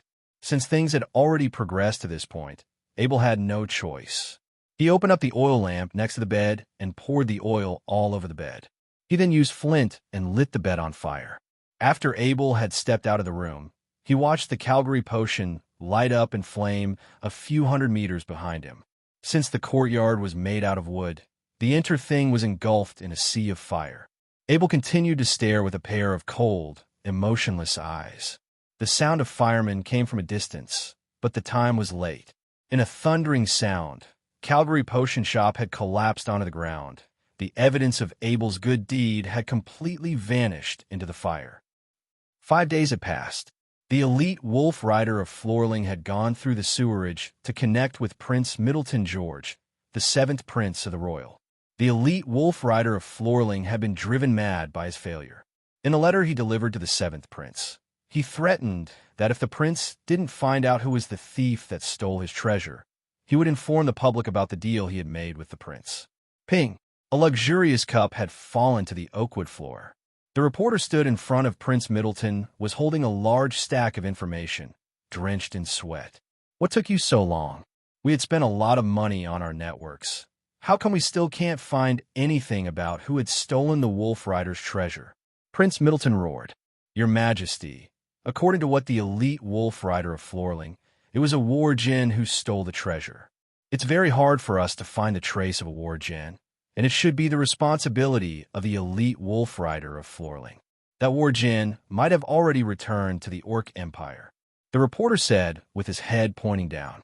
Yet, the words were spoken very clearly. No wonder why he could attain an important role, such as a reporter. You have a point. How about the incident with the Calgary Potion Store? Asked Prince Middleton in a low voice. The biggest suspects are the other princes. Only someone with a strong information network could find out that Calgary Potion was your possession, said the reporter in a certain tone. How about the hairy castle that the elite Wolf Rider of Florling had mentioned? Could they be involved as well? Although the elite Wolf Rider of Florling did not say much about Hairy Castle, Prince Middleton could tell that he was a bit scared of them. Since the elite Wolf Rider of Florling wasn't willing to attack the Hairy Castle near Harvest City personally, it suggested that the fighting power of Hairy Castle was equal, if not better than an elite Wolf Rider. According to the report, there were quite a few elite and intermediate Wolf Rider who had attacked Hairy Castle, but all of them had failed miserably. Since Hairy Castle has not submitted any outstanding military service ever, since it seemed like Hairy Castle is holding a lot of hidden power. The reporter analyzed. The reason why Hairy Castle did not submit an outstanding military service was that they didn't want anyone to know that even their normal knight servants were equipped with magic weapons. The day when the Wolf Garden was attacked, and the day where Calgary Potion Store had the incident, he had just bought an elf from an auction stand. During the process, he had a fight with an elite knight and ended up killing the elite knight, said the reporter. Prince Middleton then asked with curiosity, was that Lord of Abel really that powerful? How much power is he hiding? There were no official knights in the scene, but according to the testimony of an intermediate warrior, Abel was incredibly gifted in physical battle. The reporter proceeded to say with an odd expression, at that time, the elite knight was not equipped with any weapon, and Abel locked him on the floor and directly choked him to death. The elite Wolf Rider of Florling's suspicions of Abel's involvement in the attack of the Wolf Garden might be true after all. If Abel actually possessed this ability, he could also very well be able to open the secret chamber in Calgary Potion Store, then burn the store down, said Prince Middleton. He began to suspect Abel. Our investigators asked a lot of people. It did not take long until Abel had arrived back at Hairy Castle after he left the auction stand. It was definitely not enough time for him to open up all the mechanisms within our secret chamber. Moreover, it would not be possible for a single person to take away all put possessions. The elite Wolf Rider of Florling did not tell Prince Middleton that the treasure he had lost was the Orc's spirit portal bag. He only told him it was a treasure. Report to the elite Wolf Rider of Florling everything we had discussed. Tell him he can go search the war djinn himself. And there was not enough time for Abel to attack the Wolf Garden. No one knew that Abel had White Cloud as his mode of transport. Hundreds of miles could be completed in a blink of an eye. Little did Abel know, everything he had done had already been proven innocent by Prince Middleton, who he had never met before. If Abel knew about this, he would definitely celebrate with a large bottle of wine. The morning sun cast upon the side castle of Hairy Castle. Early in the morning, Abel had already finished his basic night training and ate his breakfast. He lazily sat next to the tree in front of the front gate with a bottle of fruit juice in his hand. Meanwhile, Little Mount Wolf Black Wind was laying on his leg. Little Mount Wolf Black Wind's relationship with Abel had grown closer and closer. As long as Abel was in the castle, Black Wind could lean against him, run around in a circle, and wiggling its tail to beg for Abel to pat it. If Black Wind had not grown so fast, it would look just like a big dog. However, it was now a lot bigger than a big dog. In front of Abel stood the second inhabitants of the side castle of Hairy Castle, a young female elf. After multiple hand signal exchanges, Abel had confirmed her name. However, the name was way too long. It sounded like the ultimate tongue twister. Abel decided to call her only by the first two syllables, Lorraine. Abel not only did not make Lorraine his female servant, but he also treated as a guest to the castle. He gave her one of the guest rooms in the side castle of Harry Castle and appointed a female servant to help take care of her. Moreover, Abel did not force Lorraine to learn the human language. Instead, he was happy to learn the elf language from Lorraine. It was Lorraine herself who suggested to Abel that she wants to learn human language. Such a studious elf. Fruit juice, said Abel as he picked up another bottle of fruit juice and gave it to Lorraine. Lorraine's eyes were like sparkling gems. Her pupil was like a jet black, yet translucent ceramic. She no longer had that frightened look in her gaze. Instead, she was thankful for Abel. She was very satisfied with her current lifestyle, and she softly repeated after Abel, "Fruit juice." Afterward, a string of mysterious yet majestic sound came out of the mouth of Lauren. Then, Abel tried to repeat after her. Both Abel and Lorraine were very smart people. They could learn and remember the words they had said to each other in one take. Next time, when they had encountered these words again, they could use it. Abel had set fixed time every day for language learning, which was from after he had completed his night's training to lunchtime. Abel had also designed a detailed learning plan, influenced by how he had learned English, first learning individual words, then grammar. Abel took out a piece of sheepskin cardboard with a drawing of everyday objects, plants, and animals. Of course, every single drawing was extremely small, but they were very detailed. Abel had hired the best painter in Harvest City to draw this educational tool according to his will. Abel pointed at a certain object on the board, and the individual word learning lesson with Lorraine had begun. Other than the naughty black wind, no one in the castle had disturbed them. Although learning a new language was a bit dry and dull, Abel was very pleased to have a beautiful elf lady to learn with him. Until now, Abel never really had any friends with similar age. Since he had adopted the body of a 13-year-old boy after he came to this world, Abel's mindset had also gotten younger. He always wanted some friends that were of similar age with him, and with the presence of Lorraine, this gap within Abel's heart had been fulfilled. These past few days, the Lord of Marshall noticed that Abel seemed to be deep in thoughts. Every time he had the chance during lunchtime, he would mutter to Abel, "Abel, you really had grown up." Abel couldn't care less about the Lord of Marshall trying to mind his business. Both Abel and Lorraine were still very young, especially since an elf's childhood years often last for a very long time. Abel always just treated Lorraine as a younger sister. Once he had the chance, he would let Lorraine back home. Abel fully understood what it feels like to live without a family and the pain of missing them. Abel had already decided to help Lorraine the moment he saw her gaze in the auction stand. During lunchtime, Abel brought Lorraine along to have lunch with the Lord of Marshall. With an extra elf sitting behind the table, the atmosphere felt more like a family than if Abel was to have lunch with only the Lord of Marshall. Abel liked this atmosphere quite a lot. Even the Lord of Marshall's appetite had gotten better. Lorraine did not eat anything other than a few pieces of fruit and a cup of fruit juice for lunch. She did not show any interest in the meat and the wine. Abel began to worry about her nutrition, so he placed a large chunk of meat onto her plate and softly said, "Lorraine, eat some more meat." Lorraine was stunned by the piece of lean meat, and she did not know what to do with it. It was almost as big as her plate. Lorraine put down her cutlery and opened her mouth. She wanted to say something, but since she had only started to learn the human language not long ago, she couldn't find the correct words to express her feelings. "Abel, don't throw random food at her." "Elves don't eat meat," said the Lord of Marshall. He found it very amusing to watch Abel interacting with Lorraine. "How can you grow if you don't eat meat?" Abel muttered as he retrieved the meat from Lorraine and placed it onto his own plate. Then, he took out a new plate and put it in front of Lorraine. Lorraine had learned very quickly. "How's it going learning the elf language, Abel?" said the Lord of Marshall. He took a sip of the wine and stared at Abel. "It's going well. A few words are hard to pronounce, but once I grasp the formula, it should be easy," Abel replied. "It's easy? That's the most arrogant thing I had ever heard. The scholar of Harvest City might cough blood if they heard these words from you."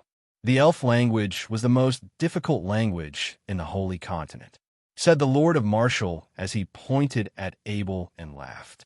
That's because they don't have a good teacher, said Abel.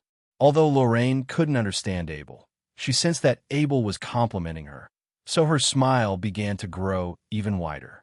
The lunch had ended in this heartwarming atmosphere. As the three was getting ready to leave, suddenly Steward Lindsay had approached them in a slightly rushed manner. Master, young master, Ms. Lorraine, Viscount Dickens is here for a visit, and Steward Lindsay paused for a bit and proceeded to say the two other people that arrived with him seemed to have equal, if not higher status than him. At it, Novel Benedette, the Lord of Marshall, and Abel exchanged gaze. It was an odd timing for Viscount Dickens to visit Harry Castle. A few weeks ago, Harry Castle was attacked by the Wirgins of the Wolf family, but Viscount Dickens didn't even send anyone here to help. So why did he suddenly decide to come for a visit? But no matter what, Viscount Dickens had personally came here for a visit. Both the Lord of Marshall and Abel had to go outside and welcome him. Abel then turned to Lorraine and said a few simple yet elegant words from the elf language. You yourself rest. Although Abel could not form a complete sentence with the elf language, smart Lorraine could understand what Abel had meant with these three words.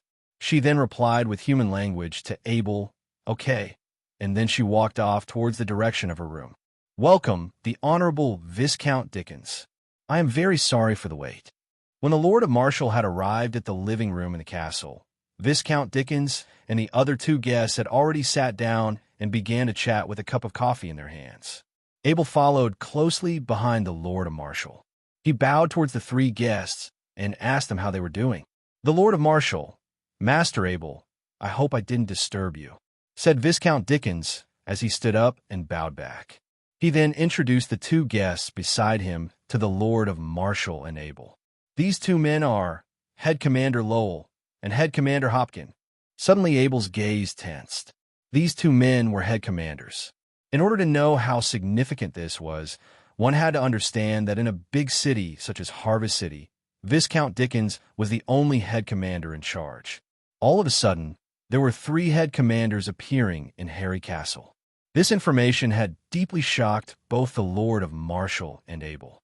The Honorable Head Commander Lowell, the Honorable Head Commander Hopkins, welcome to Harry Castle.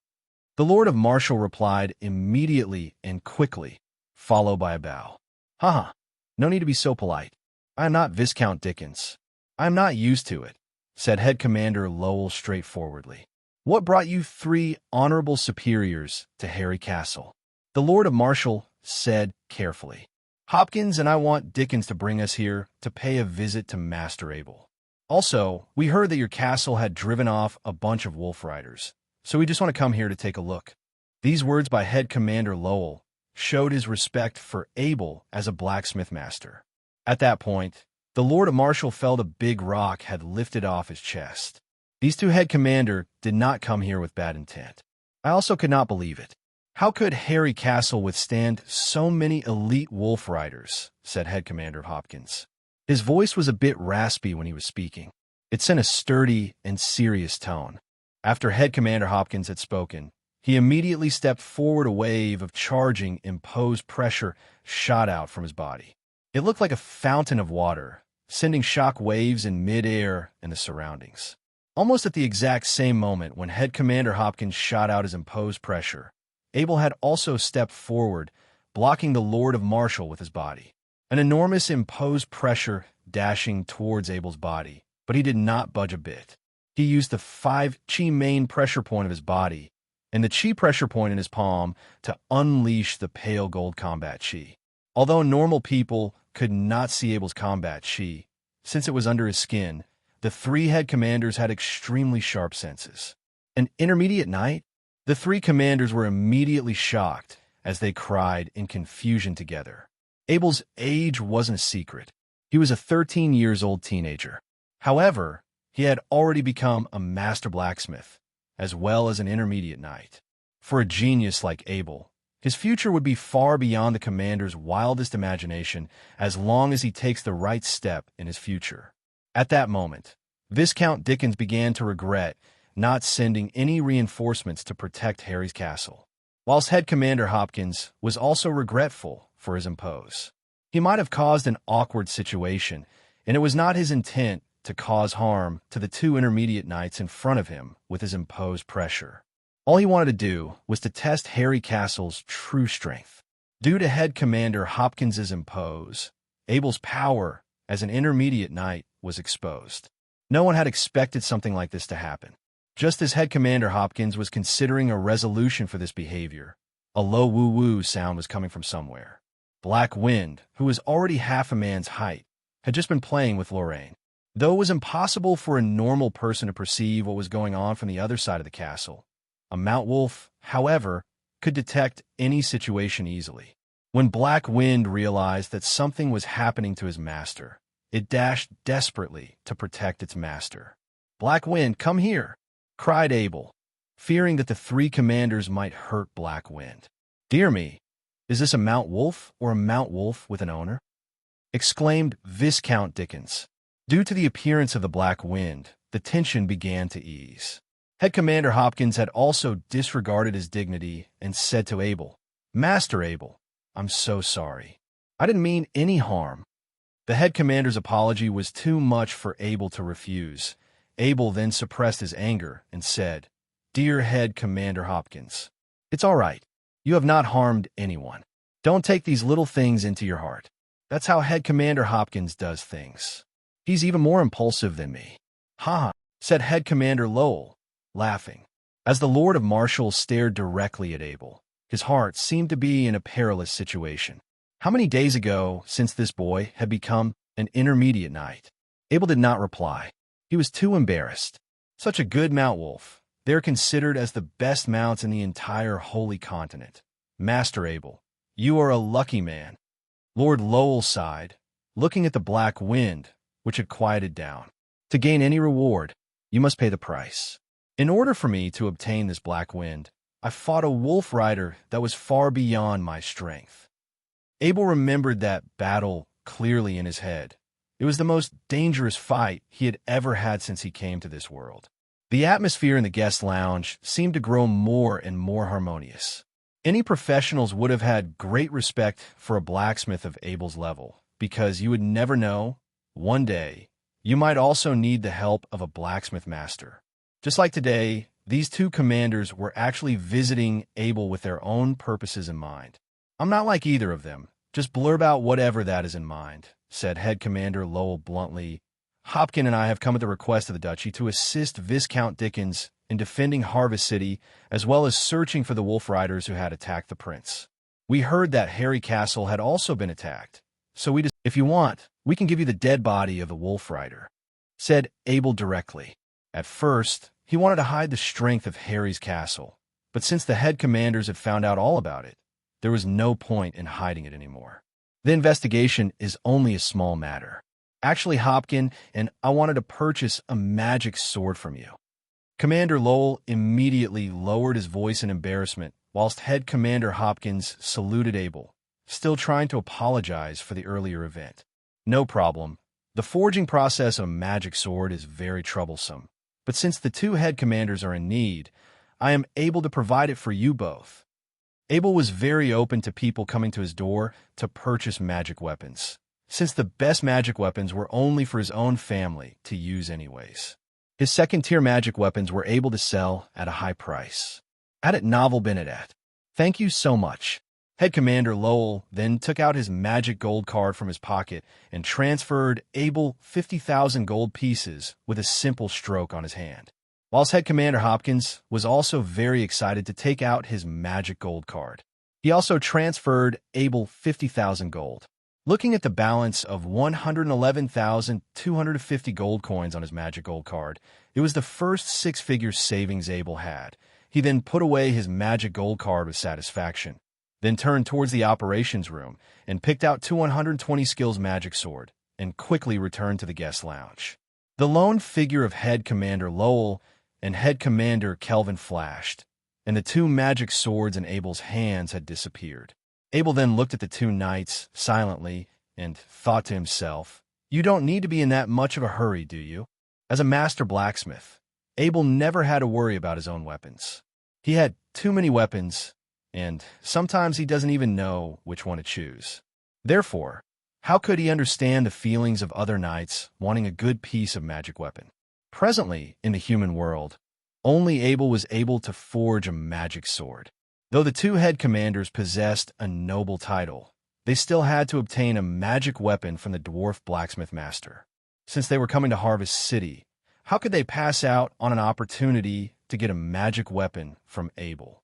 If you ever come over to Citter City, find me, and I'll welcome you with the best wine we have. Also, if you need me, just get someone to notify me, said Bead Commander Lowell with a laugh while he stroked his magic sword. Master Abel, if you have any trouble in Marva, just use my name and you should receive all the help you need. If you need to find me, come over to Marva's castle, Head Commander Hopkins said, tightly following Lowell. Both commanders are too kind.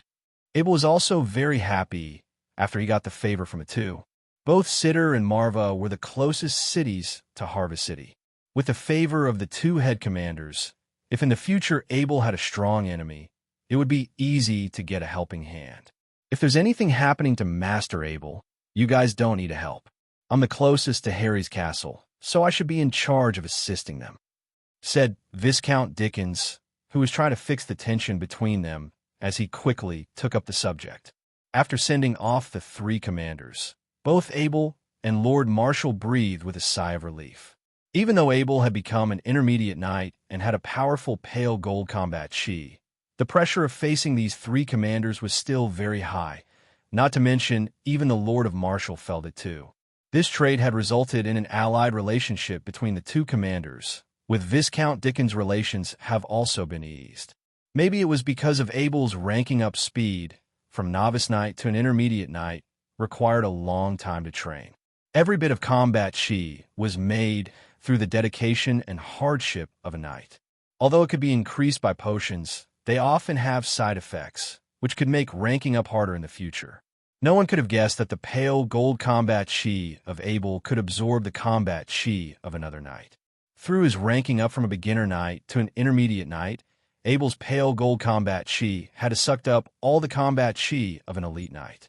Now, Abel had realized if he wanted to rank up again with only Master's Potion, the quality could be a lot higher than he had imagined. Abel had a lot of potions on him, but the Horadric Cube was taken up by 3 exploding swords and a super exploding sword. So the first thing he had to do was destroy the 4 exploding swords. In the afternoon, Abel did not go back to the operation room to continue forging. Instead, he sat on the white cloud and flew to Ansa Valley, where the last big sword was destroyed. The aftermath of the explosion last time was still there. It made a 10 meters hole in the valley. That's the destructive power these exploding big swords could. Abel then took the armor out of the portal bag, one by one, fully dressed, holding the shield in his hand, leaving only his right arm without armor, exposing the Horadric Cube marking. Abel allowed white cloud to fly above him as he stood alone near the edge of the valley. He first threw out the 3 exploding big swords. Just as expected, these upgraded exploding big swords were a lot more powerful than the previous version. However, when he threw them down the valley, the explosion only shook off some rock. The last one was the super exploding big sword. An exploding big sword made with the 120 skills iron base, while drawing energy from a perfect red gem. As soon as it left the Horadric Cube, it began to start making cracking sounds relentlessly. Abel used all his might to throw it down the valley. He did not look back. He turned and immediately started running off his life. A thunderous sound of bang followed. The ground under Abel's feet began to vibrate. Abel had already been running for around 20 meters, yet he could still feel this vibration. He immediately jumped. His power had increased massively since last time, so this jump had sent another 10 meters further. The timing was just right. The moment he landed, the ground 10 meters behind had completely collapsed and disappeared. At it novel Benedette. Abel whipped the cold sweat off his head. He would never have guessed. Only by changing from ice magic to fire magic, the destruction of the explosion would be doubled. Luckily, he didn't actually get to use this super exploding big sword in the battlefield. Or else, This thing could kill every single person, including himself. I must find a good method to control such a powerful weapon, Abel thought to himself in somewhat of an evil manner. If only I could extend the time it takes for it to explode. That way I could escape. These types of super exploding big swords could whip out a small area of construction. And I take its power of it into the calculation. A single super exploding could whip out the defense of castle. If he had 4 of these in his Horadric Cube, it should be able to turn a castle into a pile of ash. If Abel understood the true value of these perfect gems, he would definitely not be surprised by how much power it could make. There were a handful of people in this world who were aware of the exploding power of these perfect gems. However, since these gems were some of the rarest things around, no one would use it without being 100% certain. Moreover, Abel had something similar to the Horadric Cube that could freeze time. As Abel took off his armor, he realized the shield in front of him was filled with small holes that were made by the strikes of small rocks. He had to go repair this magic weapon, or else it could no longer be used. He then examined the armor in his body, and it was the same. If he did not jump, no matter how strong his body was, there would be no way he could withstand defense against the fragments of the explosion while wearing this armor. In the following month, the lifestyle of Abel became frenetic. His secluded was tightly packed to the brim. As soon as he woke up, he would do his night training, then continue to practice with the Lord of Martial. At last, he would end his training by practicing the Wolf family number 11 long spear skills. After breakfast, he would exchange and learn language from Lorraine. After a month, Abel could almost perfectly grasp the pronunciation of the elf language and could normally communicate with Lorraine. Lorraine had also grasped the human language. She could communicate fluently with other people in the castle. After lunch was forging time. As Abel's strength continued to increase, he had mastered the adequate amount of strength required to forge a 120 skills iron base. He had forged a massive amount of 120 skills iron base. It seemed like Abel would never need to worry the shortage of iron base ever again. After dinner, Abel dedicated time to do the mount enhancement massage for Black Wind. Black Wind had continued to grow massively in the past month. It seemed like it didn't even need to take 6 months until Abel's dream of riding Black Wind could come into reality. After massaging Black Wind, Abel began to do the knight's breathing technique to take in all the chi he had developed throughout the day into his chi pressuring points. The day of the Lord awarding ceremony in Beikong City was getting closer. It was decided that 2 days before they went to Beikong City, Steward Lindsay would bring back the extremely high purity crystals from Ed Mound's boutique shop. These highest purity crystals were transferred by Ms. Yvette from the headquarters, and they were cut according to the dimensions Abel had provided. In the operation room, Abel used the foot paddle polisher he had created to process these crystals further. The wind protection goggles were easy. It only needed flattering, installing an outer and neck strap. When it came to the making of the telescope, it was a little challenging. Telescopes were made out of all kinds of uneven crystals to create the zooming effect of the lenses. It took Abel a lot of millstone and time until he could form the uneven shape he desired from the crystals. After countless tests and fine-tuning, the first telescope in this world was created by the hands of Abel. Abel took out the portal bag. It felt like the Wolf family were giving him presents, one by one. The things from the Wolf family continued to come to him. This portal was his favorite. He always stressed that the storage capacity of the Horadric Cube was way too small. There were too many things he wanted to bring with him every day, so the room-sized storage of the portal bag was the perfect solution to this problem. The portal bag was filled with the things he had gained from the Wargen Garden and Calgary Potion Store. Abel could not take these things out anytime soon. His power of the will could sense that he was already attracting too much attention in Harry Castle. It seemed like these things might never see the light of day. Abel took out all the blood-fusing potion, replenishing potion, and essence condensing potion from the portal bag. These were all potions that Abel could use for himself. He got parts from it from the Calgary Potion Store in Harvest City, and a large amount of it the Wargen Garden. Afterward, he threw all of it into the Horadric Cube. Abel could never guess that one day he would be combining potion until his hands became sore. Boxes and boxes of potions were taken out from the portal bag and combined into Master's Potion. There were fewer and fewer boxes in the bag, and there was more and more Master's Potion on the ground. Abel spent the afternoon, locked in his operation room, madly combining potion like a machine. Every combat chi occupation in the Holy Continent would go crazy for a bottle of Master's Combat Chi increasing potion. Now, a pile of them were just carelessly lying on the floor of Abel's operation room, glistening in dark gold color. The last box of the potion had been combined. Abel carefully examined the portal bag. It was clear. Finally, Abel let out a sigh of relief. These long periods of machine-like movement were a lot more energy-draining than Knight's training. Abel counted the number of Master's Combat Chi increasing potion on the ground. It was enough for him to use for 3 months.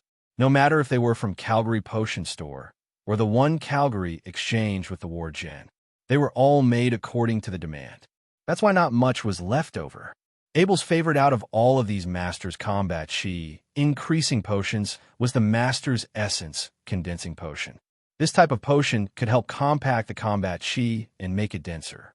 Those ones that had been enhanced into a Master's level had almost no side effects at all after its effects were off. You could directly drink another one. Since the effects of these Master's Essence Condensing Potion generally lasts for an hour, Abel decided to drink 1 bottle every hour. There were 200 bottles altogether. If Abel drank 15 bottles per day, he should be able to finish it before he set off the Beikong City. As Abel was thinking about this, he had already poured a bottle of Master's Essence Condensing Potion into his mouth. He enjoyed the potion unleash its effects in his body. Strings of combat chi solidified and began to condense. Abel could only feel the effects of a Master's Essence Condensing Potion. Those normal ones would be like water to him. It would not achieve this combat chi solidify effects no matter how many bottles he drank. Abel then began to clean up. He neatly packed all the potions back into the boxes and threw it in the portal bag. Afterward, he turned to the 1,000 pounds meteoroid. It only makes sense to store this treasure somewhere safe, such as the portal bag. Abel placed his hand on the meteoroid. In a move of his spirit, the meteoroid had been thrown into the portal bag. He also shoved the 5 ice magic sword and 5 fire magic sword into the portal bag.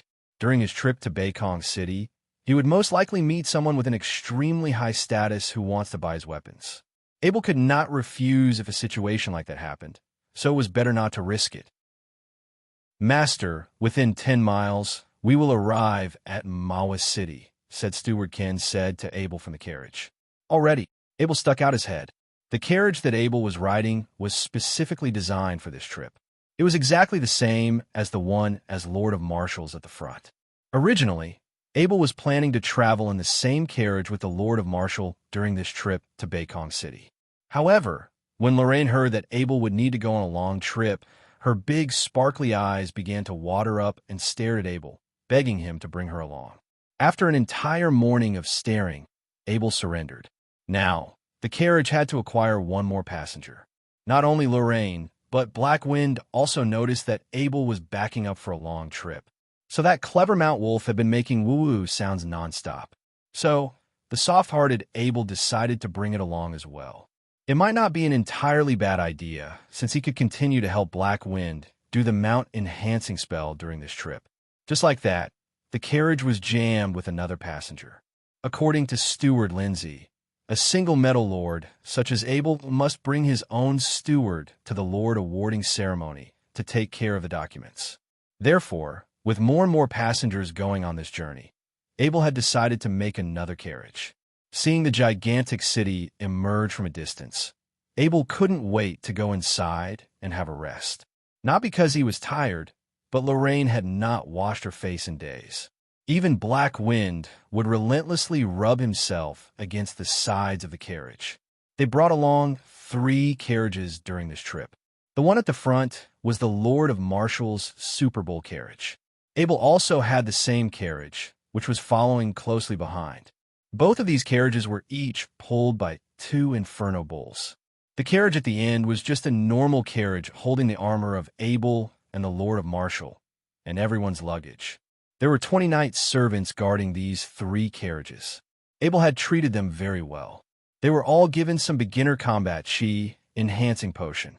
Abel had more than enough in his portal bag anyway. Beikong City was not a peaceful place. It was where big nobles gathered. The conflicts between nobles and royal were also non-stop. Therefore, these 20 knights servants must increase their power to fight off anyone with bad intent. Lorraine, soon we will be able to wash our faces and have a rest, Abel said to Lorraine, as her eyes seemed like she wanted to ask Abel a question. After hearing that they would soon be able to wash their faces, Lorraine was so happy even her eyes could not be seen. Then she gently said, "That's great.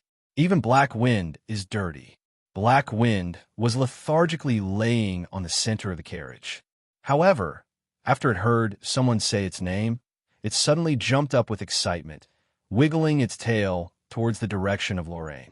Seeing the half-a-human-tall Black Wind pretending to be cute by wiggling its tail, Abel lightly patted its head and said with a laugh, "You are a Mount Wolf, not a dog."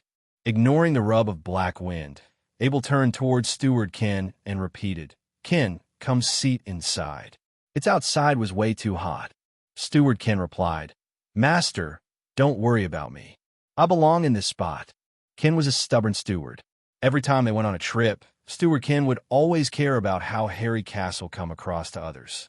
To him, sitting in the same carriage with his master was a very undignified thing to do for Harry Castle. No matter how hot it was outside, Steward Ken wouldn't come inside to enjoy the air conditioner within the carriage. Abel lightly shook his head and turned the air conditioner in level 10. He then opened the window of the carriage and let some of the cool air blow onto the back of Steward Ken. Originally, this type of long journey under the summer heat, going through these bumpy roads, was a thing of torture. However, these 2 Super Bowl carriage which Abel had created not only had an air conditioner powered by ice runes, it also had springs as shock absorbers. Therefore, the 5 days' journey had become somewhat tolerable for Abel and the passenger within the carriage. Only the steward, carriage driver, and underling had to withstand these harsh conditions. At the moment, the white unicorn with a red background coat of arms on the carriage had come in handy again. The carriage did not stop for the guard and directly entered Mawa City through the noble entrance.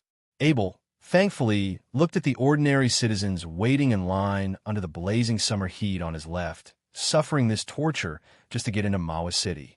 Lorraine stuck out her head, curiously stared at those people waiting in line. She asked gently, "We don't have to wait in line on this side. Why don't they come here?" Their status was not high enough, so they can't use this entrance for nobles. Abel explained. Lorraine then followed up. The elves don't have different status, separating the nobles from ordinary people. All elves are sons and daughters of the goddess of nature. No matter if the elf is a noble or an ordinary citizen, we are all members of the elf species. There are no status differences, said Lorraine, sounding like a saint. Abel looked at Lorraine like she had been brainwashed, but he didn't say much. Everyone had their own religion and beliefs in this world. Even the Lord of Marshall and Abel would pray before eating. Their team of the carriage had stopped in front of a huge hotel. After the 2 stewards had booked a level of rooms, Abel led Lorraine off the carriage. The moment they left the carriage, they felt a wave of heat rush towards them. He could not help but step back. At the same time, the Lord of Marshall was also stepping out of his carriage and made the same motion. The 2 exchanged gazes and began to laugh at each other. At it novel Benedette. Black Wind followed its master off the carriage. The moment it felt the heat wave, it almost jumped up and immediately wanted to return to the carriage. Abel had a quick eye. He reached his hand and grabbed Black Wind back. Black Wind had no choice. He could only stick out its tongue and follow behind its master. Even his often energetic tail was dragging along the floor. "Abel, this is your greatest invention," exclaimed the Lord of Marshall, pointing towards the carriage. "Do you think anyone else can even afford this carriage?" Abel had seen many very wealthy nobles in Harvest City. However, despite Marshall Castle having hundreds of years of history, the value of all of its collection adds up would definitely not exceed 10,000 old coins. Therefore, Abel didn't really believe anyone could afford this super bull carriage he had built. "You need to travel more. Harvest City is only a small city on the edge of the human world. It had only become famous because of agriculture, said the Lord of Marshall as he walked alongside Abel. When entering the hotel, Abel felt a sudden breeze of cool air. It was a lot cooler inside than outside. In the corner of the hotel was a copper bucket. Abel sensed the cool air was coming from there. "What is that?" Abel asked the Lord of Marshall curiously. A plump middle-aged man wearing a luxurious suit was just walking by. When he heard these words from Abel, he turned and looked at Abel and gave him and his group a look of despise. From that look, the man realized there were an elf and a half-human sized Mount Wolf in their ground. "That is a bucket full of ice," said the Lord of Marshall. He finally had the chance to teach Abel something. The moment when he was about to explain to Abel in detail about how to store ice blocks. Abel began to say, "How could I never think of that idea? We should dig an ice chamber in the winter to store ice. Then we can use it in the summer." The Lord of Marshall tiredly waved his hand. He no longer cared about Abel's education, but as the stepfather of a genius, it was very time-consuming in preparation for this trip to Beikong City. He spent a lot of time thinking about how he would answer his family when the topic of parenting came up, especially those old bastards. They thought since he had chosen the remote Harvest City as his night estate, he was no longer useful. They just threw him a bit of money and pretended he never existed. This time, when the Lord of Marshall came back to Beikong City, he would need to have a good chat with them about parenting. That middle-aged man with a luxurious suit continued to stare at the elf and the Mount Wolf with a hint of greediness. He did not leave straight away. Instead, he found a space in the guest lounge and sat down. Abel's power of the will was very sensitive to gazes with bad intent. He turned his head around and noticed that middle-aged man's gaze. That middle-aged man did not expect anyone to notice him, so he was caught off guard and swiftly turned his gaze away. Just another noble. After Abel had given out this definition, he began to move on. These nobodies didn't deserve his attention. "You go ask them what status are they," said the middle-aged man to his servant next to him. After a while, the servant returned and said, "Master, that is a coat of arms knight and his family." The middle-aged man stunned for a while. Although he was also the title of a lord, only an insignificant one, he doesn't even have a coat of arms or estate. How could he offend one of those coat of arms knights? The middle-aged man could not reconcile. He said, "Although I might not be able to offend them, someone might. Go spread the news that a knight with an elf and a Mount Wolf entered Mawa City." The Lord of Marshall still had not officially declared by the king as a lord. Therefore, he could only use the title of a coat of arms knight. If the middle-aged man knew that he was facing a coat of arms lord, he would never do this. "Did you hear the rumors? There's an intermediate knight that appeared in Mawa City with an elf and a Mount Wolf. The cost of that insane." As the news began to spread in Mawa City, it spread like wildfire, and it became more exaggerated. There was a mercenary group that occupied Mawa City. They were considered as a legal group of mercenaries. However, sometimes they would join up with a group of thieves to do immoral businesses. Whilst this group of mercenaries had also received the news of Abel, many of them had lost their interest when they heard that there was an intermediate knight. They were also no match against an intermediate knight, and they didn't dare to attack a noble motorcade. At the end of the day, there was always someone inside a group who was daring and greedy. Those individuals would be willing to attack nobles as long as they were able to earn gold from it. "Master, an intermediate knight has appeared in Mawa City, journeying with an elf and a Mount Wolf, as well as plenty of valuables." This news had traveled to the ears of the leader of the Sandstorm mercenary gang in Mawa City. The elite soldier of Hume was calculating if they were able to pull off the attack on the noble carriages. An elf is worth tens of thousands of gold. Legends claimed that after Mount Wolf had identified its master, it can't find another. There's also a large number of valuables that's immeasurable. If you were to kill a noble knight, you must do it cleanly. There cannot be any evidence left behind. Otherwise, if the noble tribunal found out, they would endlessly hunt whoever had killed that noble. Furthermore, with the recent task, the mercenary group had lost some of its men. Just paying off that compensation had already given a lot of financial pressure to Hume, but this one-off business would generate tens of thousands of gold income for them, which also made him extremely eager to take the risk. It was only an intermediate knight. For an elite soldier like Hume, he didn't think an intermediate knight's fighting power would be that much better than his. Along with the help of other mercenaries, dealing with an intermediate knight shouldn't be too much of a problem. All right, we are doing it. The elite soldiers of Hume began to organize his soldiers, preparing. Unlike Harvest City, where the military and political powers were all in the hands of Viscount Dickens, Mawis City had only about half of the military power in the hands of Head Commander Hopkins, and the other half was controlled by the ruler of the city. Head Commander Hopkins was listening to reports from his subordinates regarding the recent rumors in his residence in Mawis City. When he heard there was a Mount Wolf, he immediately laughed and said, "My dear friends came to Mawis City and did not even visit me.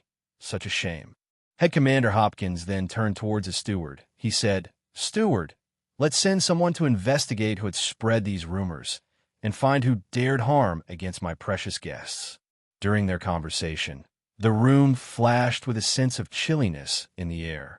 When the steward bowed, their underling couldn't help feel a shiver running down their spine. The steward understood Head Commander Hopkins. The head commander already had a desire to kill. He wondered who these friends of the head commander were. A mere rumor was enough to trigger a desire to kill within the head commander. On one hand, Head Commander Hopkins really wanted to befriend Abel. Having a friend that was a master blacksmith as well as a genius knight would be beneficial to him and his family in both the present and future. Moreover, Head Commander Hopkins had also promised in front of Viscount Dickens in Harvest City that he would provide Abel a warm welcome if he ever visited Mawis City. If Abel was attacked in Mawis City, no matter if he was harmed or not, it would result in a loss of dignity for him. When the two head commanders meet in the future, he would certainly be mocked for his lack of effort in protecting Abel. "Yes, my master." The housekeeper bowed back. In the seemingly calm town of Mawis City, a storm was brewing, triggered by the whim of a lord and the intelligence systems used for the military presence. Channels that the magistrates would not normally have been able to obtain were quietly amassing information to the military intelligence service. At the same time, Abel was leisurely drinking Master's Essence condensing potion. He had already drunk nearly 70 bottles along the way. Any drinks that taste incredible would taste like rubbish after drinking so much of it. Not to mention the potion was a medicine too. Though the potions were upgraded to the Master's level, it certainly did not cause any big of a change to the taste. Abel was now very experienced in drinking potions, poured directly into his throat to minimize the irritation of his tongue. He slowly enjoyed the potion spread in his body.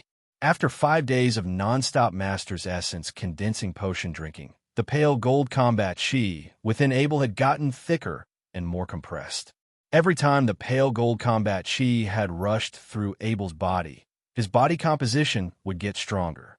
In these past 5 days, Abel could clearly felt that he had gotten stronger.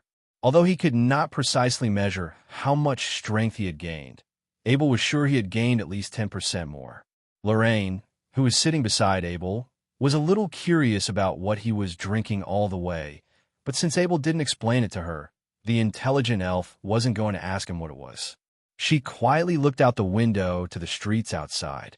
Feeling that the potion in his body began to exert its power calmly, Abel opened his eyes and looked at Lorraine, who looked longingly at the street. He could not help laughing. Even a fairy girl like Lorraine had a strong desire to go shopping. "Lorraine, would you like to accompany me on a tour of Mawis City?" Abel said to Lorraine. Lorraine's mouth curved slightly as she nodded with great pleasure and excitement. When Abel came out of the hotel, he not only took Lorraine with him, but Black Wind also stuck tightly beside him. With a mischievous Mount Wolf like Black Wind, God knows what would happen if no one was watching it. Since Abel had brought Black Wind, he decided to take 6 knights' servants alongside with him. It was getting late, and it wasn't too hot. It was a perfect time to go out since Mawis City became lively. Abel thought that Lorraine could not ride a horse, so originally he was planning to get on a carriage. However, when Abel asked Lorraine, he immediately realized that, as an elf, she was naturally able to communicate with most animals. At Novel Benedette, during their tour in Mawis City, Abel discovered something strange when leaving the hotel. He noticed that there was someone following him, but the person following them was quickly dragged out with force by someone. Abel was unfamiliar with how things work in Mawa City, and he was getting too powerful nowadays anyway, so he didn't think too much. By dinner time, Abel and Lorraine had already returned to the hotel. It was a short tour, but Lorraine had laughed a lot. During dinner, she could not help talking to the Lord of Marshall about what she had seen in Mawa City. Early the next morning, just as Abel and Lord Marshall were getting ready to leave, a loud voice came from the hotel door. "Master Abel, you came to Mawa City without notifying me."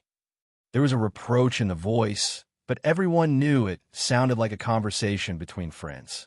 Abel then quickly realized it was the voice of Head Commander Hopkins, but he felt a little strange. How did he realize that he was visiting Mawa City without even telling him about it? "Commander Hopkins, what are you doing here?" Abel hurried a few steps to the door of the hotel, where the Head Commander Hopkins was waiting for him. The busy street in front of the hotel should have been busy in the morning, but now the whole street was silent except for Head Commander Hopkins, and a dozen guards standing behind him in the middle of the street.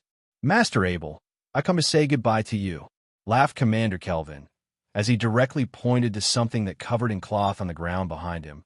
He said, "These are some of the troubles I've solved for you."